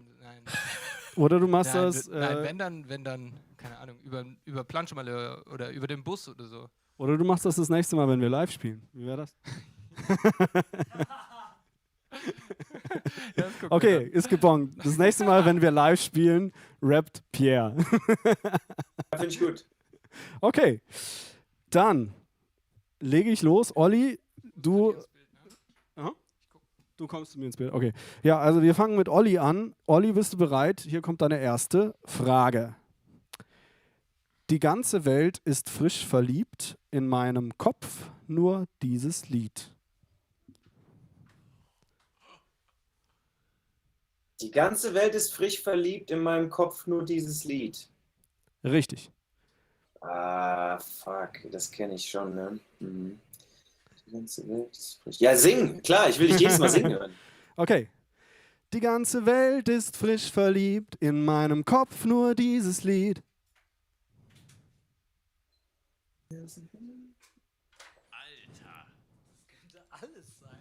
Es geht ja einfach los, ne? Ja. Hab mir Doch, was Schönes für euch das überlegt. kennt man schon. Habe ich irgendwie gewisse Zeitbegrenzung, bis die Leute abschalten? Ah, komm, gib mir noch mal ganz kurz. Ich zähle von 10 runter, dann musst du sagen. 10, Ich kenne das 9, auf jeden Fall. 8, Zähl im Kopf, ich muss mich 7. konzentrieren. Ah. 2, 1 und bitte. Oh Mann, es ist so fies, ich komm nicht drauf. Okay, Pierre, weißt du's? Nee. Männer sind Schweine von den Ärzten? Nein. Der keinen Fall. Der Song ist von Joris, nur die Musik von 2020. Okay, Nur die nächste Musik. Frage geht an Pierre. Ach ja, fuck.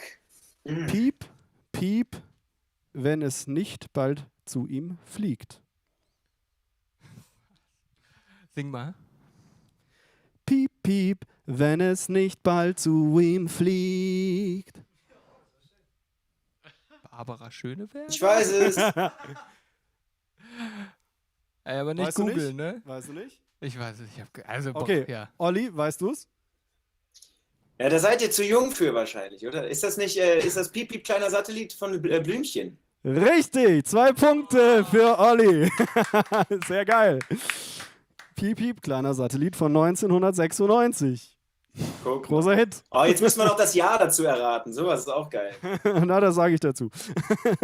Okay, Olli, deine nächste Frage.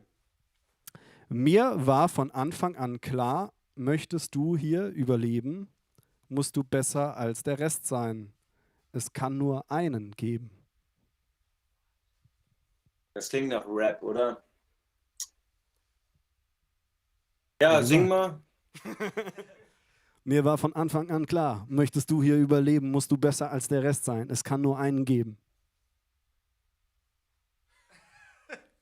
Hast du jetzt gerade ausgedacht? Nein. Auf jeden Fall nichts von dem, was ich so kenne. Nee, sagt Okay. mir nix. Großer Hit, geiler Song, einer meiner Lieblings-Hip-Hop-Songs. Das ist Manfred Mustermann von Blumentopf von 2003. Also ich hätte es nicht erkannt, aber hätte ich nicht eigentlich auch noch stehlen dürfen? Lieber Alex. Ich wollte gerade sagen. Sorry. Okay, Da hatte der Alex aber Bock Pierre aufzulösen kriegt einen hier. Punkt. Nein, Pierre kriegt einen ich hätte es Punkt. aber nicht gewusst. Was? Also Pierre kriegt trotzdem einen Punkt, weil ich einen Fehler gemacht habe. Wofür kriegt kann man den Alex jemand disqualifizieren? Ey, wegen Meckerei, finde ich, müsste es noch eingeben. Guck mal, Alex. Olli, wie gut wir unsere Gäste behandeln. Okay, Pierre. Vielleicht kommt Mo wieder mit. Ja, da seht ihr es alle. So läuft das bei dir. Okay, Pierre, du bist dran. Für diesen einen Augenblick sind alle meine Zweifel weg. Singen. Für diesen einen Augenblick sind alle meine Zweifel weg. Ich habe schon wieder Männer sind Schweine im Kopf. Aber ich weiß, dass es das nicht ist. Das Lied heißt Augenblick? Nein. Ich weiß es nicht. Also wirklich. Okay, Olli, weißt du's? Für diesen einen Augenblick. Nö. Okay, dann kläre ich es auf. Der Song heißt Echt und ist von Glasperlenspiel von 2011. Ist auch voll der bekannte Song. Der ist wirklich bekannt. Ja. Es war ein Hit, war ein Charts. Okay, Olli, du kriegst eine neue Frage. Die Krankenschwester kriegt einen Riesenschreck. Schon wieder ist ein Kranker weg.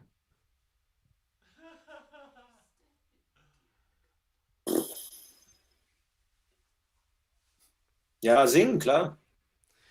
Die Krankenschwester kriegt einen Riesenschreck. Schon wieder ist ein Kranker weg.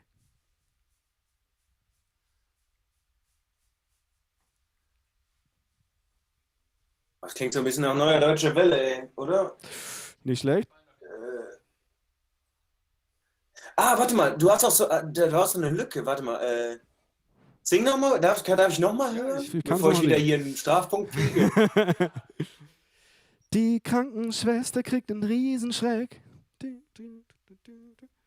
Schon wieder ist ein Kranker weg. Ja, das ist doch auf jeden Fall von der Melodie hier. Ist das ja doch Skandal im Sperrbezirk von, wie heißen die? Nee. Wie heißt Ich die muss dich schon bremsen, ist leider falsch. Ist leider falsch, gut. Klang von der Melodie so. Ja, ist auch ähnlich. Also, Pierre, weißt du's? Jetzt wird wieder in die Hände gespuckt. Wie heißt der Song? Das Bruttosozialprodukt. Wie heißt der Song? Muss mich gar nicht so angucken. Ich weiß es. Das Lied, ey, das weiß ich nicht. Ich kann das Lied singen, aber. Rate mal oder so. Bruttosozialprodukt. Punkt. Gut Punkt. geraten. Gut, ja. Ist ein Punkt. Okay. Ja, jetzt kommt die Frage, von wem ist der Song? Oh, wer so NDW-mäßig. Also Markus kann ich schon mal ausschließen. Oh. Ey, ich habe keine Ahnung. Kommst du wahrscheinlich nicht drauf. Ich wusste auch nicht. Also der Song ist von Geier Sturzflug von 1982 und im Original, das ist schon ein Cover, ist der tatsächlich von 1978. Ein deutscher Song von 1978, ist schon ziemlich krass. Von Friedel Geratsch und Reinhard Bayerle. Wie viel steht's jetzt? Keine Ahnung. Es steht 2:1 2:1. für Olli. Also, Für Olli, dann machen wir, ich glaube, finale Frage, oder? Beziehungsweise, du hast gerade noch einen Punkt gemacht. Also 2:2 steht's. Okay. Dann kriegt Pierre jetzt noch seine letzte Frage. Ja. ja, geil. Da sind Millionen Geschichten, sie sprechen für sich. Sing mal. Goethe. Da sind Millionen Geschichten, sie sprechen für sich. Das ist Christina Stürmer. Richtig? Ja, jetzt ist doch echt unfair. Ich habe die mal live gesehen beim Hessentag Frankfurt. Das Gute habe ich da auch gesehen, übrigens, war sehr gut. Ja, und der Song? Ist der? Millionen Lichter. Richtig. Dann steht es jetzt unentschieden, ne? Weil der eine Punkt, der war schon. Okay. Ist, Okay. ist unentschieden, oder? Gratulation. Und eine finale Frage. Ach, ich kann damit Eine leben. finale Was soll Hey, das? wieso steht doch nicht unentschieden? Es steht doch jetzt 3-2. Stimmt. Stimmt, er hatte ja noch das für Bruttosozialprodukt und jetzt hat er Das gerade 2 ist 2 Punkte gemacht. Geschichte. Also, Pierre hat gewonnen. Applaus, Applaus. Olli, du hast dich, Königliche Huldigung. Olli, du hast dich gut geschlagen. Die Fragen dieses Mal waren wirklich schwer, aber ich habe gedacht, ihr seid beide irgendwie bestimmt sehr fit und deswegen mache ich es mal ein bisschen schwieriger als sonst. Und ja, wie geht's weiter? Ich übergebe an Juri. Wir Ich kann, schicken das, ich kann das echt nur schwer auf mir sitzen lassen. wir schicken dir einfach so eine Einkaufsliste, ne? Ja, das ist wirklich der einzige Grund, warum ich gerade gerne verliere, weil man sich ja dann nochmal wieder sieht. Oh, wow. Boah, das war richtig sweet. Ja. Ey, ist gerade nicht so easy mit Spielen oder so, aber gibt's, Olli, ich weiß, du bist nicht so fit mit euren Terminen, aber vielleicht hast du dir ja ein kleines Zettelchen oder so geschrieben. Gibt's irgendwas, wo man in nächster Zeit Cat Ballou sehen, hören kann? Ja, wir haben jetzt gerade unsere, bestimmt kann man das, wir spielen, ja, wir haben jetzt auf jeden Fall erstmal unsere samtleise Pfotentour wieder verschoben, erneut. Warum braucht man ja nicht erklären. Wir sind auch sogar umgezogen, weil das ist ja, das ist ein hinter den Kulissen tierischer Hassel, das alles mit dem Verschieben und so und neue Termine finden und sowas, das ist nicht einfach. Aber genau, die ganze Tour wurde verschoben und die ganze Information findet ihr natürlich auf unseren Webseiten oder auf unserer Website oder auf Instagram und Facebook. Da könnt ihr euch mal schlau machen und dann würden wir uns freuen, wenn wir uns bald mal wiedersehen, ja. Ich glaube, es ist Sowieso voll komisch, die ganzen Bilder und Videos von der Tour gerade so zu sehen. Da wird man doch sehr, sehr wehmütig. Voll, Mattes und ich saßen neben bei uns draußen auf dem Balkon und haben das so die alten Stories durchgehudelt, um mal zu gucken, und das tat schon richtig weh. Wir hoffen auf jeden Fall, Auf dass es jeden bald Fall, weitergehen kann. Ich glaube zwar ehrlich gesagt, wahrscheinlich um die 90% der Menschen, die gerade hier zuschauen, kennen Cat Ballou besser als uns, aber falls ihr Cat Ballou noch nicht kennen solltet oder noch nicht so gut, checkt auf jeden Fall mal auf der Homepage die Termine ab. Ich glaube, die Jungs freuen sich auch, wenn ihr da mal vorbeischaut. Und damit bedanken wir uns ganz herzlich bei dir, Olli. Geil, dass du am Start warst. Sehr gerne, hat sehr viel Spaß gemacht und ja, bis demnächst mal. Ne? Ja, genau, schickt mal eine Einkaufsliste und vielleicht kann man das ja medial noch ausschlachten, keine Ahnung. Ja, auf jeden Fall, komm gerne vorbei. Applaus für den Olli hier in der Chatleiste, sehe ich gerade. Geil, dass du am Start warst und wir sehen uns dann zum Leckersten bei uns in der WG. Charlie. Ja, malet jo, tschüss. Ciao, Olli, bis bald. Das ist ein netter Kerl, ne? Einfach ein netter Kerl, Einfach kann man nicht ein netter anders sagen. Kerl. Und auf jeden Fall auch ein besserer Verlierer als der Mo, muss man schon sagen. Ja, Mo. Aber ich muss jetzt auch mal sagen, man hat an der Songauswahl gesehen, also das war ein bisschen das, was Mo auch vorgeschlagen Das hat stimmt. danach. Was? Hast du mit Mo Kontakt Aber gehabt? Mo war Schlageresker, glaube ich. Ja, aber hier die Songvorschläge, da hatte doch der Mo mit zu tun, oder? Der hat dir doch geholfen dabei. Der hat da nichts mit zu tun. Ja. Alright, wir spielen einen Song. Das ist, unseres ist JK-Wort. Es ist deutlich unbekannter, aber es ist der erste Song, den wir eigentlich so rausgehauen haben, wo wir richtig gemerkt haben, wow, das macht richtig Spaß, was wir machen. Und genau, der heißt Heimat und ist was zum Schunkeln.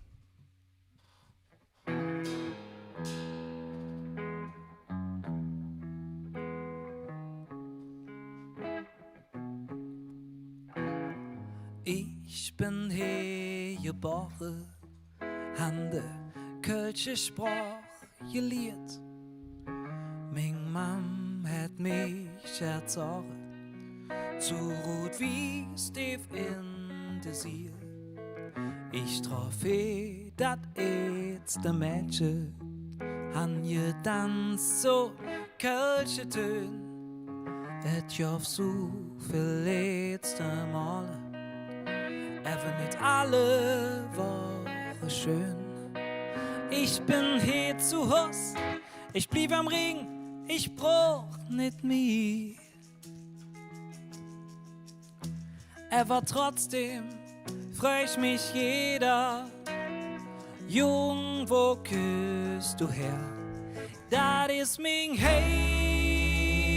Heimat, mein erster Schritt wohin.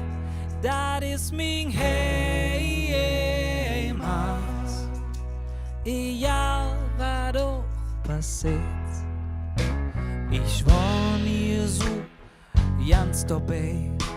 De Menschen haben gelacht, als ich als kleine Fetz über kölsche Lieder sprach. Für die Schwarze zu wies, für die Wiese zu schwarz. Doch ich mach der Gedanke, ich stand zwischen Stör und da kann ich tanzen. Ich bin hier zu Hus, ich blieb am Ring, ich brauch nicht nie. Aber trotzdem freu ich mich jeder. Jung, wo küsst du her? Dat is mein Heimat, mein erster Schritt wohin? Dat is mein Heimat, egal was auch passiert. Bis mein Kompass auf Poesie, dann ich verloren, zeigst du wieder weg.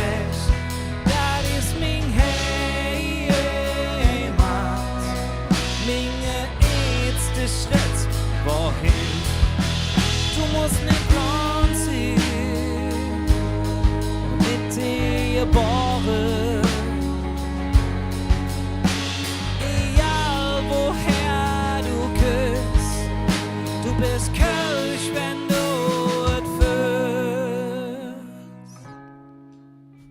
Ich habe gerade beim Singen gemerkt, ich habe voll den Flashback zu so diesen Cat Baloo-Zeiten ganz am Anfang, wo es gab nur 3 Songs und ein Song davon war Heimat. Das heißt, wir haben Heimat ultra oft gespielt in dieser Zeit, wo wir als Vorband unterwegs waren. Vielen Dank an die Lokalpatrioten unterwegs für ihre Spende. Und kurzes Flashback-Live-Gefühl. Schön, dass ihr am Start seid. Und vielleicht könnt ihr zu Hause ja ein bisschen mitsingen. Vielleicht hören wir das bis hierhin. Vielleicht seid ihr unsere Nachbarn. Die kennen wir noch nicht so gut. Wer weiß.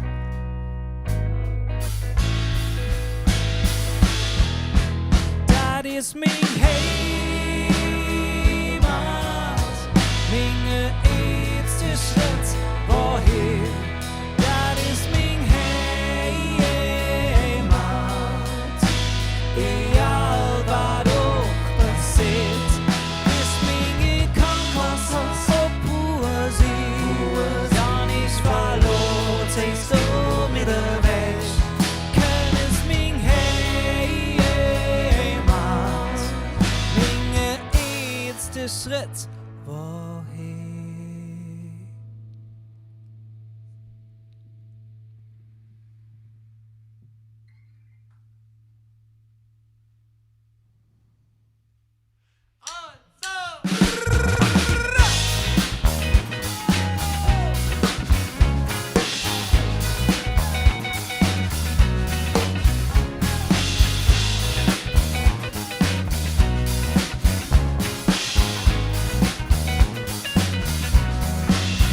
Wir sind Legende am Jas und Kegelbahnliebhaber.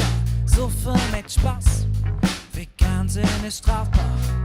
Gipsche drehen am Fliesentisch, Grille jeden Tag. Und wann wir an der Theke standen, sind wir die Helden in der Nacht. Ja klar, hören wir Musik, aber nur wenn sie auch laut ist. Weil all das, was nicht laut ist, für eine Frau ist. Echte Männer tanzen mit. Sie standen an der Theke und betrinken sich. Mache Stammtischpolitik, der dicke Buch wird mit. Echte Männer tanzen mit. Wir sind Chef und Vorgesetzte, Seitenscheitelträger mit Akten und am Arm. Söke mir noch andere Fehler. Karriere, Job und JVJ, das macht uns froh. Mit Schlips und Rolex am Gelenk sind wir die Helden im Büro. Ja klar, hören wir Musik, aber nur wenn sie auch laut ist. Weil all das, was nicht laut ist, für eine Frau ist. Echte Männer tanzen mit. Sie standen an der Theke und betrinken sich. Mache Stammtischpolitik, der dicke Buch wird mit. Echte Männer tanzen mit. Ich trage in bunte Kleidung und bin kein Sportexperte. Kenne keine Kampfsporttricks, Handwerk ist auch nicht so meine Stärke. Ich bin nicht hart, nicht gefährlich, keine Schrank. Jan Probleme aus dem Weg und war nie ob der Handelbank. Die Gesellschaft wollte Bild von Macht und Stärke in das Land.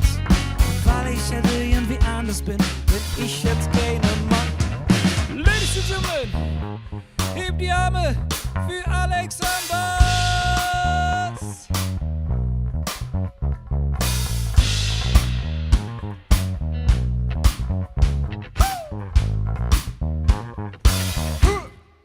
Echte Männer tanzen mit. Sie standen an der Theke und betrinken sich. Mache Stammtischpolitik, der dicke Buch wird mit. Echte Männer tanzen mit.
exotisch, ich tanze wie der Junge. Ja, wenn ich will, sag ich zu diese Lockercat. Ich brauch mich ernsthaft, ob sie Spaß hält und so trägt sich an mich ran. Mambo, oh, oh, oh. Mein Herz schlägt im Takt zu der Musik. Mambo, oh, oh. Ich tät alles ja wieder tun, für knapp in die Lied. Na, kubanische Schönheit, kubanischen Trottel. Latino, Ilians trifft dann Stil Kartoffel. Sie sagt, du Charmeur, du bist für nichts, ich Spanisch war. Ich sag sie. Sie lacht mich an und ich mir lächelnd zur ihre Hüfte schrunk. Ich fühl mich leicht betrunken und sie zwingt sich an mich ran. Mambo, oh, oh, oh. Mein Herz schlägt im Takt zu der Musik.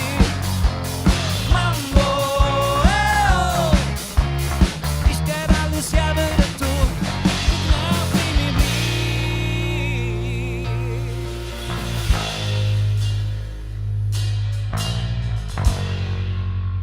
Ladies and Gentlemen, Oliver Nies. Der Tanz ist vorbei, nimmt mir den Sinn. Die Idee von der Seele froch, ob wir uns wiedersehen. Und sie sagt, No gracias, tu ne trabajas. Too much a poco. Yo tengo un cerveza, por favor. ich sag Idiot, aber hier redet nur Coach. Es ist das Krasses, warum rede ich so komisch? Ich fühl mich wie ein Verstar. Mambo! Herz schlägt im Takt zu der Musik. Mambo! Oh. Ich tät alles ja wieder durch. Na, wie blieb.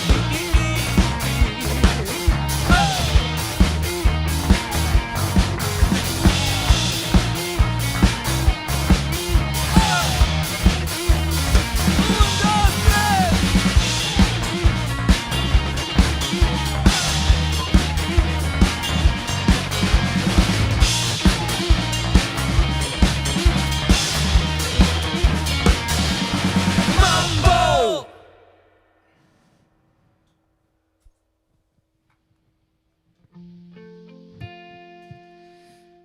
Vielen Dank. Wir kommen jetzt zum letzten Lied. Quasi. Quasi zum letzten Lied. Also, Ist ja auch schon spät, ne? ist ja schon spät. Wir wollen die Nachbarn nicht verärgern. Die Ausgangssperre ist ja jetzt schon. Ja, bleibt alle schön zu Hause. Aber das heißt. Ah doch, wir haben Nachbarn. Ich wollte gerade sagen, es kann ja auch niemand das Ordnungsamt rufen. Ja, und die können wegen- auch nicht rüberkommen. Wegen Das Ordnungsamt darf ja auch nicht raus. Die dürfen auch nicht raus. Ne? Kann sich also wir können also eigentlich so laut sein, wie wir wollen die ganze Nacht. Geil. Ah, nee. Oder? Doch, das Ordnungsamt darf bestimmt. Ich Ich glaube, die haben extra Genehmigung bekommen. Ich glaube, das gilt dann als triftiger Grund, das Haus verlassen zu dürfen. Okay. Wollen wir spielen? Ja. Ja, wir spielen jetzt noch einen letzten Song im regulären Set. Und wenn euch das gefallen hat, was wir heute gemacht haben, dann hinterlasst doch eine kleine Spende. Der Alex haut gerade nochmal die Links bei Der uns Alex in den sieht richtig frisch aus. Ja, der Bart Mit- tut dir richtig gut. Das Ja, macht dich ey, so- es so ist ganz schnittig weird, irgendwie. ne? Wir spielen, Schnittig, also okay. Mathis ist eigentlich immer der einzige von uns, der wirklich so ein Schnorres immer mal wieder hatte, ne? Der den Ja. aber auch tragen kann. Das Ja. muss man sagen. Bei Es dir ist gibt- voll die Schenkelbürste. Ich Ich bin so ein Handwerker, Ich ne? habe sofort den Informatiker-Swag bei mir. Wenn ich keine Badehose an hätte, sondern eine normale Hose, dann wär's so. Ich mache hier kurz die Karren fertig. Hier einmal 6er Tümpel bitte und dann oben einmal verspachteln und dann wird da Grundierung drauf gemacht. Ja. So fühl, ich fühle mich auch ein bisschen so. Ist gut. Ich habe vergessen, was ich sagen. Vielen Dank an Heiko aus Riel. Jetzt kommen hier die Spenden rein. Du Vielen, kannst vielen ja Dank an Heiko. nochmal an den PSC erinnern. Ja, das machen wir ganz am Ende. Ganz am Ende? Ja. Habe ich jetzt was verraten? Ja. Nee, ja. weiß ich Eigentlich, jetzt da gar haben wir nicht. ja so. Wenn wir weiter drüber reden, wahrscheinlich schon. Also, wir freuen uns auf jeden Fall über Spenden, die da hier spenden und dass wir gucken, ihr macht es möglich, dass wir unseren Beruf weiter ausüben können. Weil das ist gerade gar nicht so leicht. Deswegen vielen, vielen Dank an euch.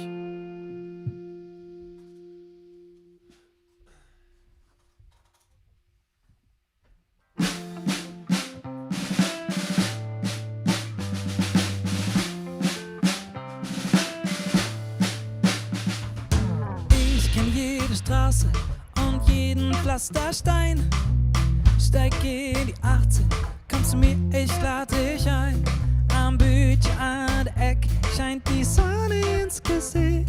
Wir schwenken bunte Fahnen, hier kannst du sein, so wie du bist. Wir sind Familie, egal woher du küsst.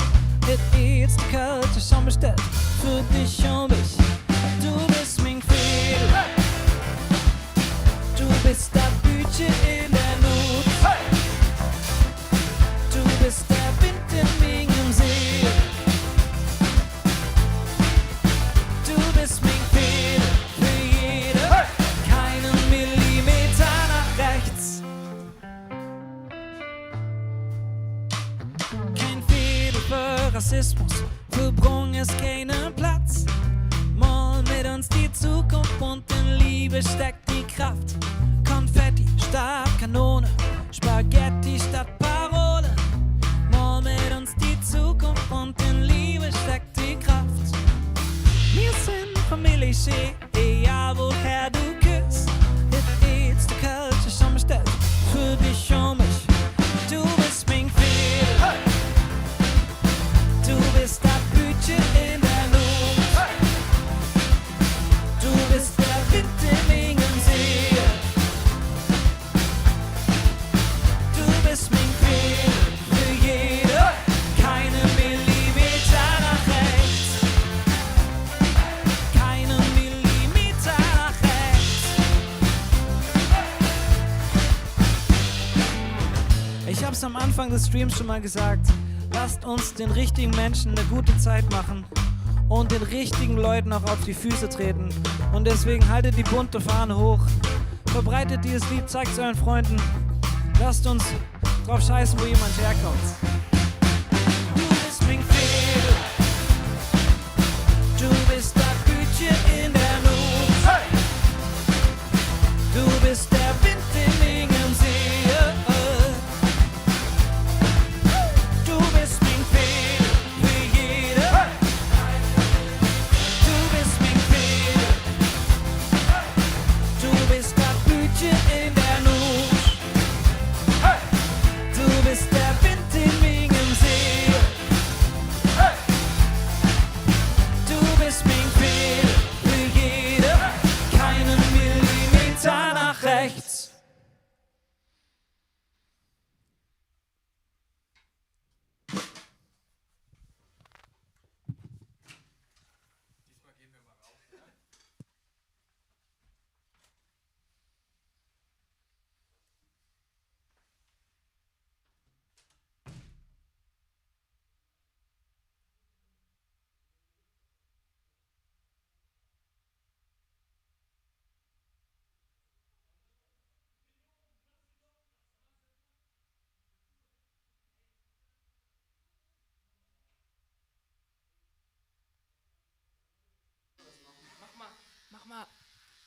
Mach mal bitte. Ah, das wird richtig super aussehen, ja. Will noch jemand? Was machst du denn da? Ich,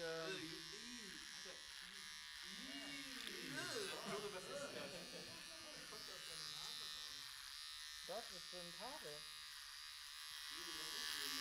Ich muss das zu Ende machen. Sieht das gut aus?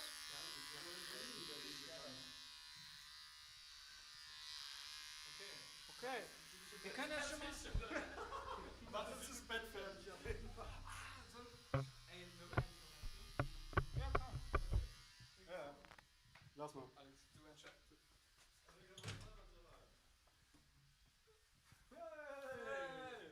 Boah, wie stinkt es drin. Ja. Boah, Alter. So. Wollen die Leute überhaupt noch einen oder ist der... Sind noch Leute da?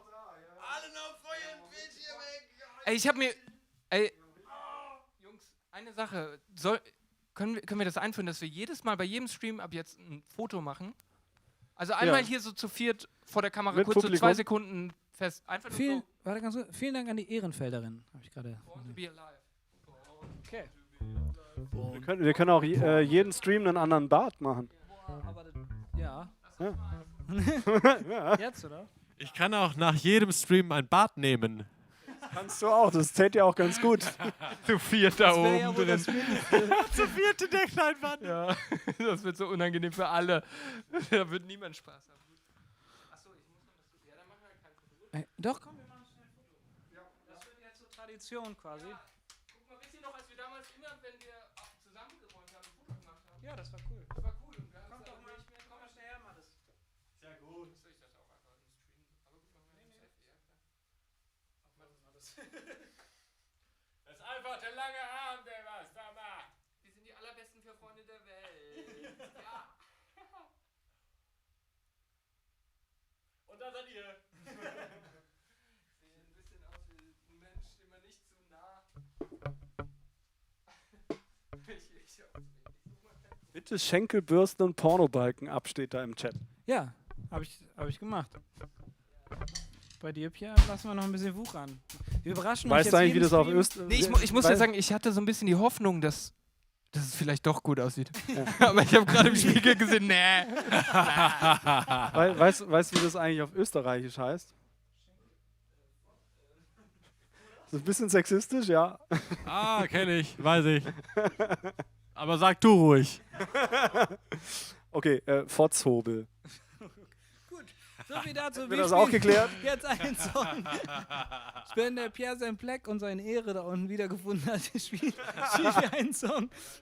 Wir spielen hier, das ist das 11. Mal, dass wir hier in diesem Keller spielen, ja. Die Ehre ist schon längst weg. Aber jetzt mal ohne Scheiß, ey, so ein schwarzes Pleck, sieht das irgendeiner? Ich habe nur dieses eine. Du hast, darf ich das haben? Okay. Ich sehe hier schon, Stefanie Dage sagt es, ja, Schnurrbart heißt, ja, nee, ich will es nicht aussprechen, fühlt sich komisch an. Naja, jedenfalls. Wir überraschen euch jetzt jeden Stream mit einem anderen Bart und spielen jetzt einen Song Also für schnell euch. wächst er bei mir gar Da nicht. brauchen wir viel Bart für. Sehr viel Bart. Ja. Und der heißt Annabella. Hey!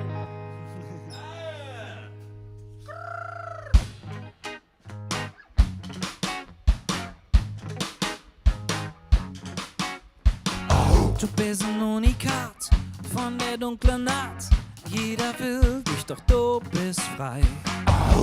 Ob hoher See, bist du unterwegs. Keine Kerle sind Schnupftabak. der jede für dich Boote. Die ganze Decke. Du darfst mich gern benutzen. Lass mich Dinge Bootsmann sehen.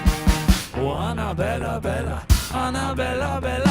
Oh, Annabella, Bella. Hey!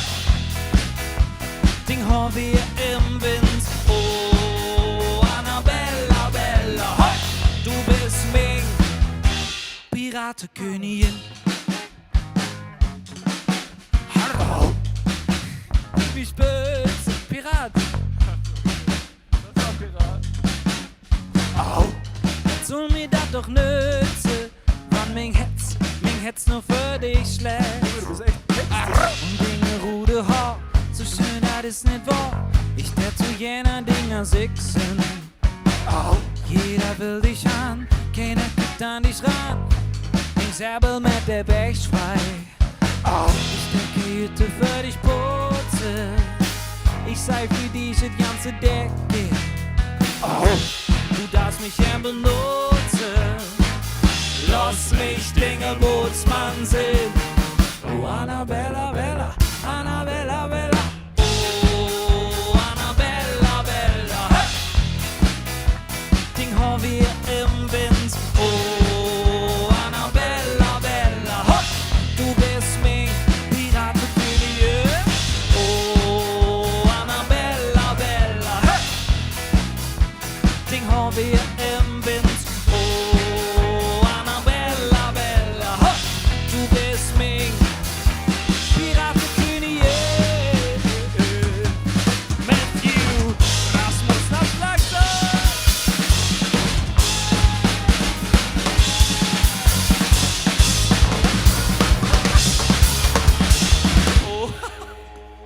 Bella, Bella.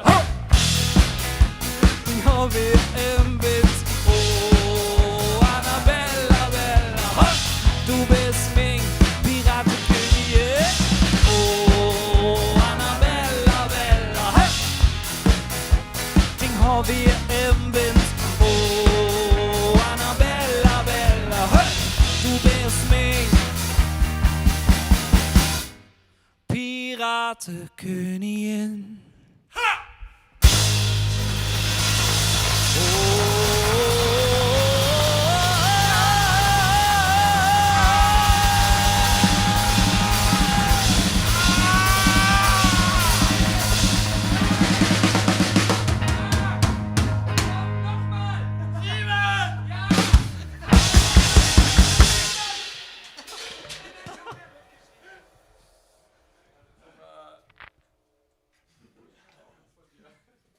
Wow. Ihr kommt gerade, schön, dass ihr selber so viel Spaß habt. Ja, das ist wenigstens wir. Oder? Nee, jetzt mal ohne Scheiß, ich glaube, das liegt so ein bisschen auch am Sauerstoffgehalt in diesem Raum. Man wird ein bisschen dumm. Ja, es muss daran liegen, weil... Hier kommt kein Happy Birthday. Wer hat denn Geburtstag? Also Silvia hat das geschrieben. Wer? Silvia. Der Dietmar hat doch. Dietmar hat Geburtstag. Oh. Dann müssen wir auf jeden Fall noch Geburtstagsliedchen spielen. Ja. Alex, Was? du kannst das sowas doch. Einmal für mich üben, okay?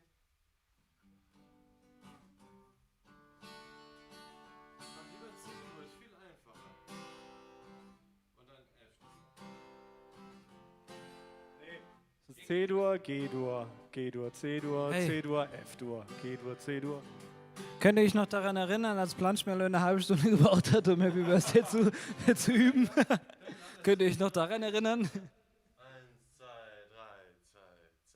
Happy Birthday To you, happy birthday to you, Happy Birthday, lieber Dietmar. Happy Birthday to you.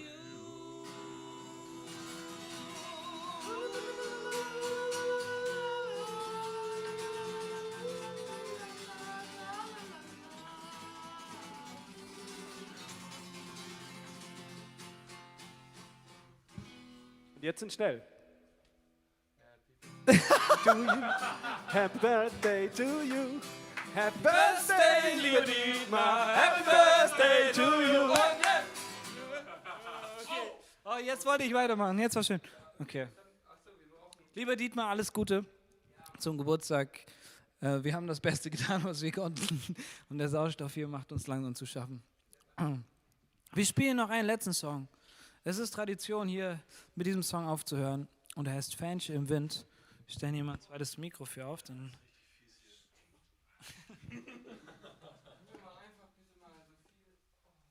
Was habt ihr heute gegessen?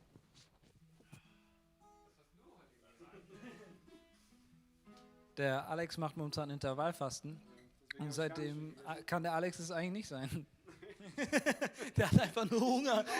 Sorry. Der Alex hat seit 60 Stunden Hunger. Aber ich muss auch dazu, es riecht...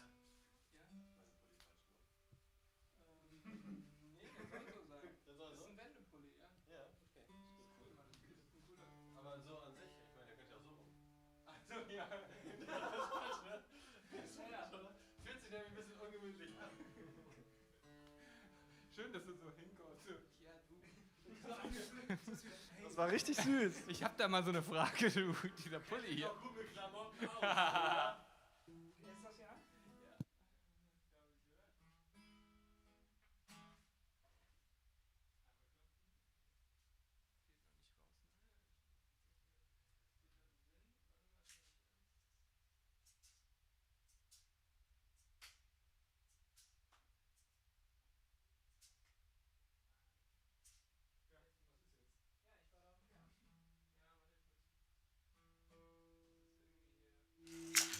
Jetzt, boah, das war... Der Mattes muss dringend ins Bett. Es war Okay. eingefallen. Ich glaube, es tut uns nicht gut, so viel Zeit hier in diesem Haus zu verbringen. Warte kurz. Ist das jetzt laut genug? So, diesmal, ich mach das jetzt mal, ne? Ihr müsst ja dafür sorgen, dass du ganz an der linken Seite aufstehst. Okay. Weil wir machen sonst immer, wir stehen immer so schief. Du musst schon so ein bisschen rüber und ich bin fast eher die Mitte. Aber ich muss halt nach hinten, weil ich ja so groß bin. Ja, das stimmt. Ja. Okay, los Das geht's. ist, wie er sich jetzt gerade smooth ins Zentrum gespielt Ja, hat. echt. Ne? Let's go.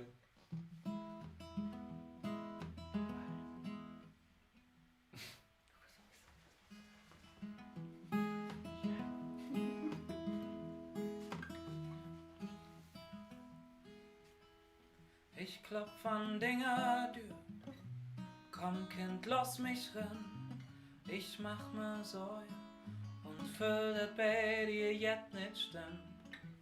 Ganz egal was ist, man kriegt das schon hin, du musst nix sagen, nur wisse, dass ich bei dir bin.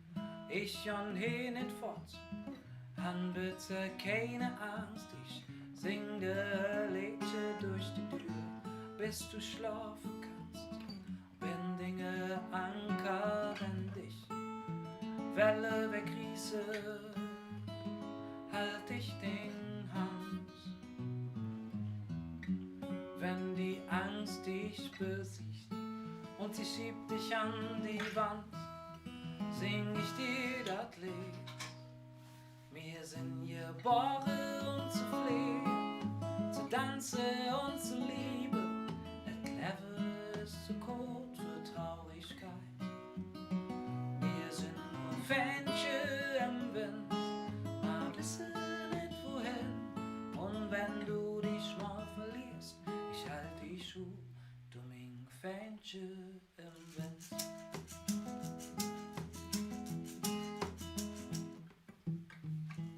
Du hast mich gelehrt, wie man tief im Wasser taucht.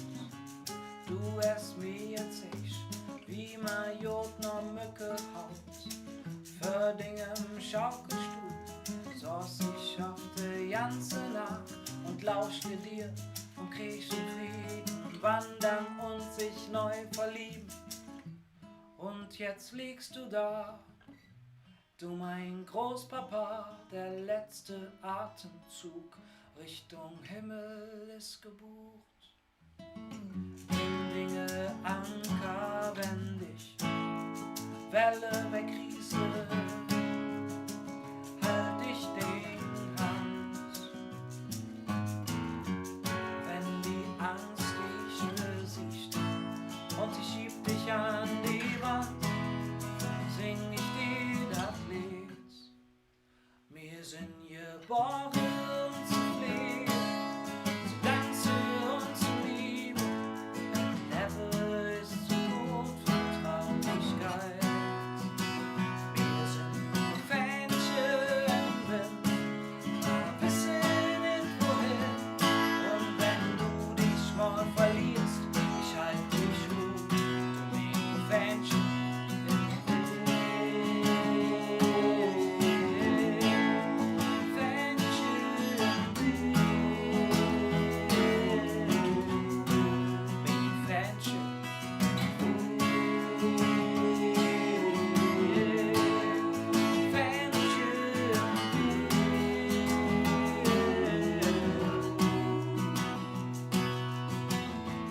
Lass mich Dinge fliegen sind, wenn der Wind dich nicht trägt.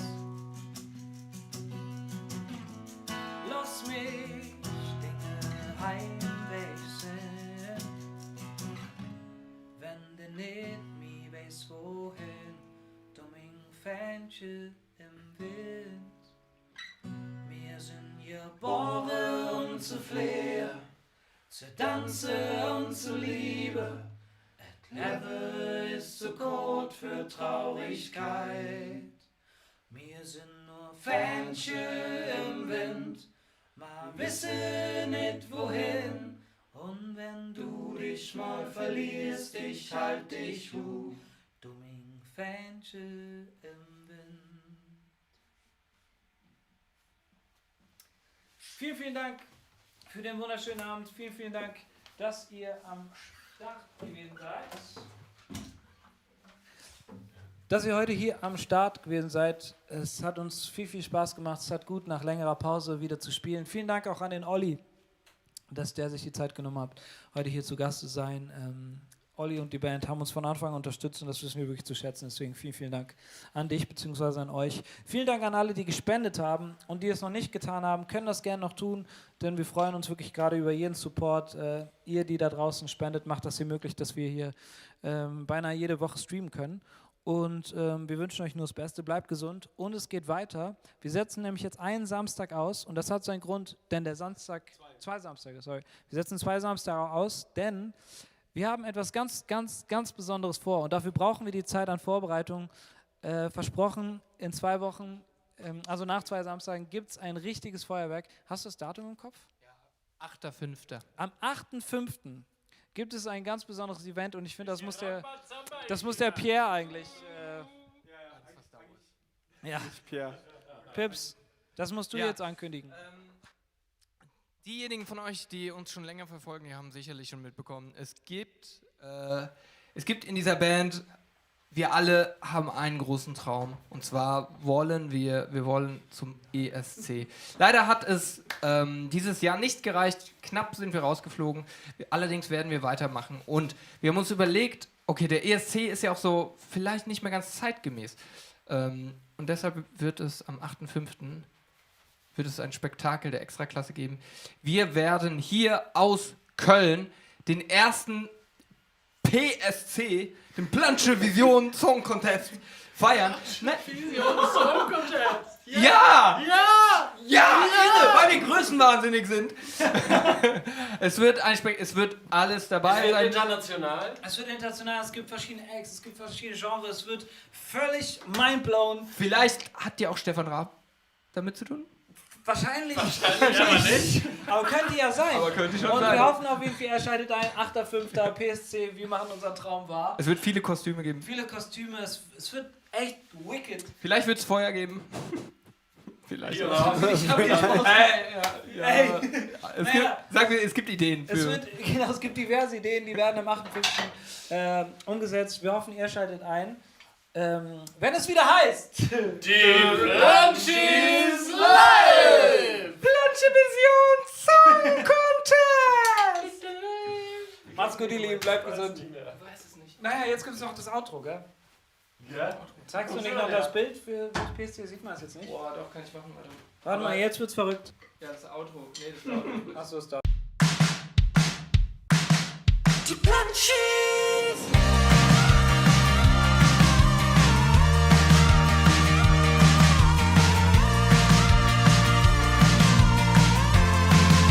Die Planchis!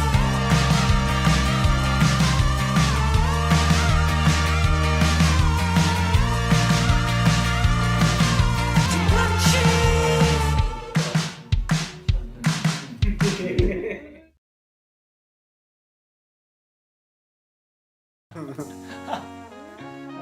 Du bist Arschstöcken, du.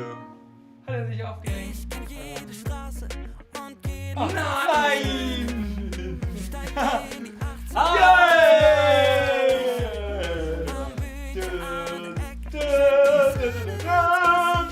Was ist da los, Ja, Alter? Ich kann's dir sehen, so wie du bist. Denn wir sind Familie, egal woher du gehst. Et ist die Kölsch schon bestellt, für dich und mich. Du bist mein Fehler. Du bist der Bücher in der Not.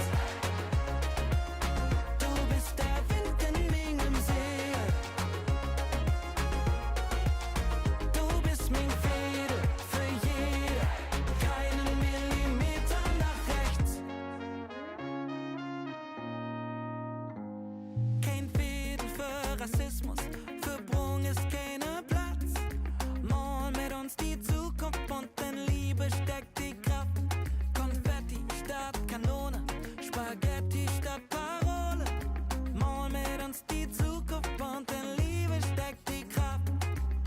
Wir sind Familie, egal woher du gehst. Et ist die Kölsch schon bestellt, für dich und mich. Du bist mein Fehler. Du bist der Bücher in der Not.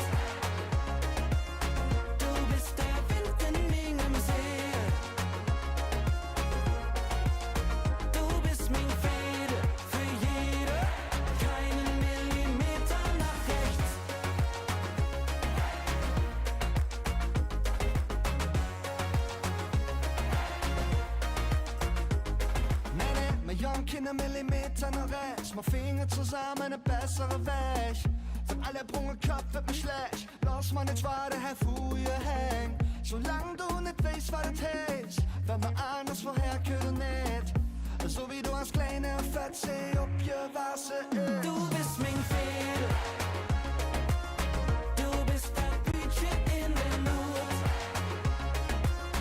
Du bist der Wind in meinem See. Du bist mein Fehler für jeder. Keinen Millimeter nach rechts. Du bist das Bütchen in der Not. Du bist der Wind in meinem See. Du bist mein Fehler für jeder. Keinen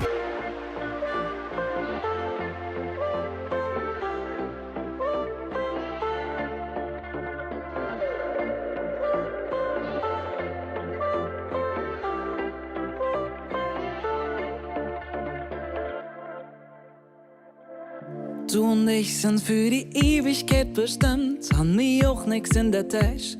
Wir machen unsere Wächtouren durch die ganze Welt, nur mit Rucksack ohne Geld. Et ginge rup, et ginge raff, wir haben nicht immer noch geschafft. Doch hörst du die Uhr, wie sie tick, alles geht so schnell vorbei. Komm, lass uns Geschichte schreiben, die für immer uns gehören, für die Ewigkeit. Denn irgendwann sind wir alt und dann luren wir zurück, ob die Jahre alle zick, ob ein Leben voller Glück. Ja, irgendwann sind wir alt und dann luren wir zurück, ob ein Leben voller Glück.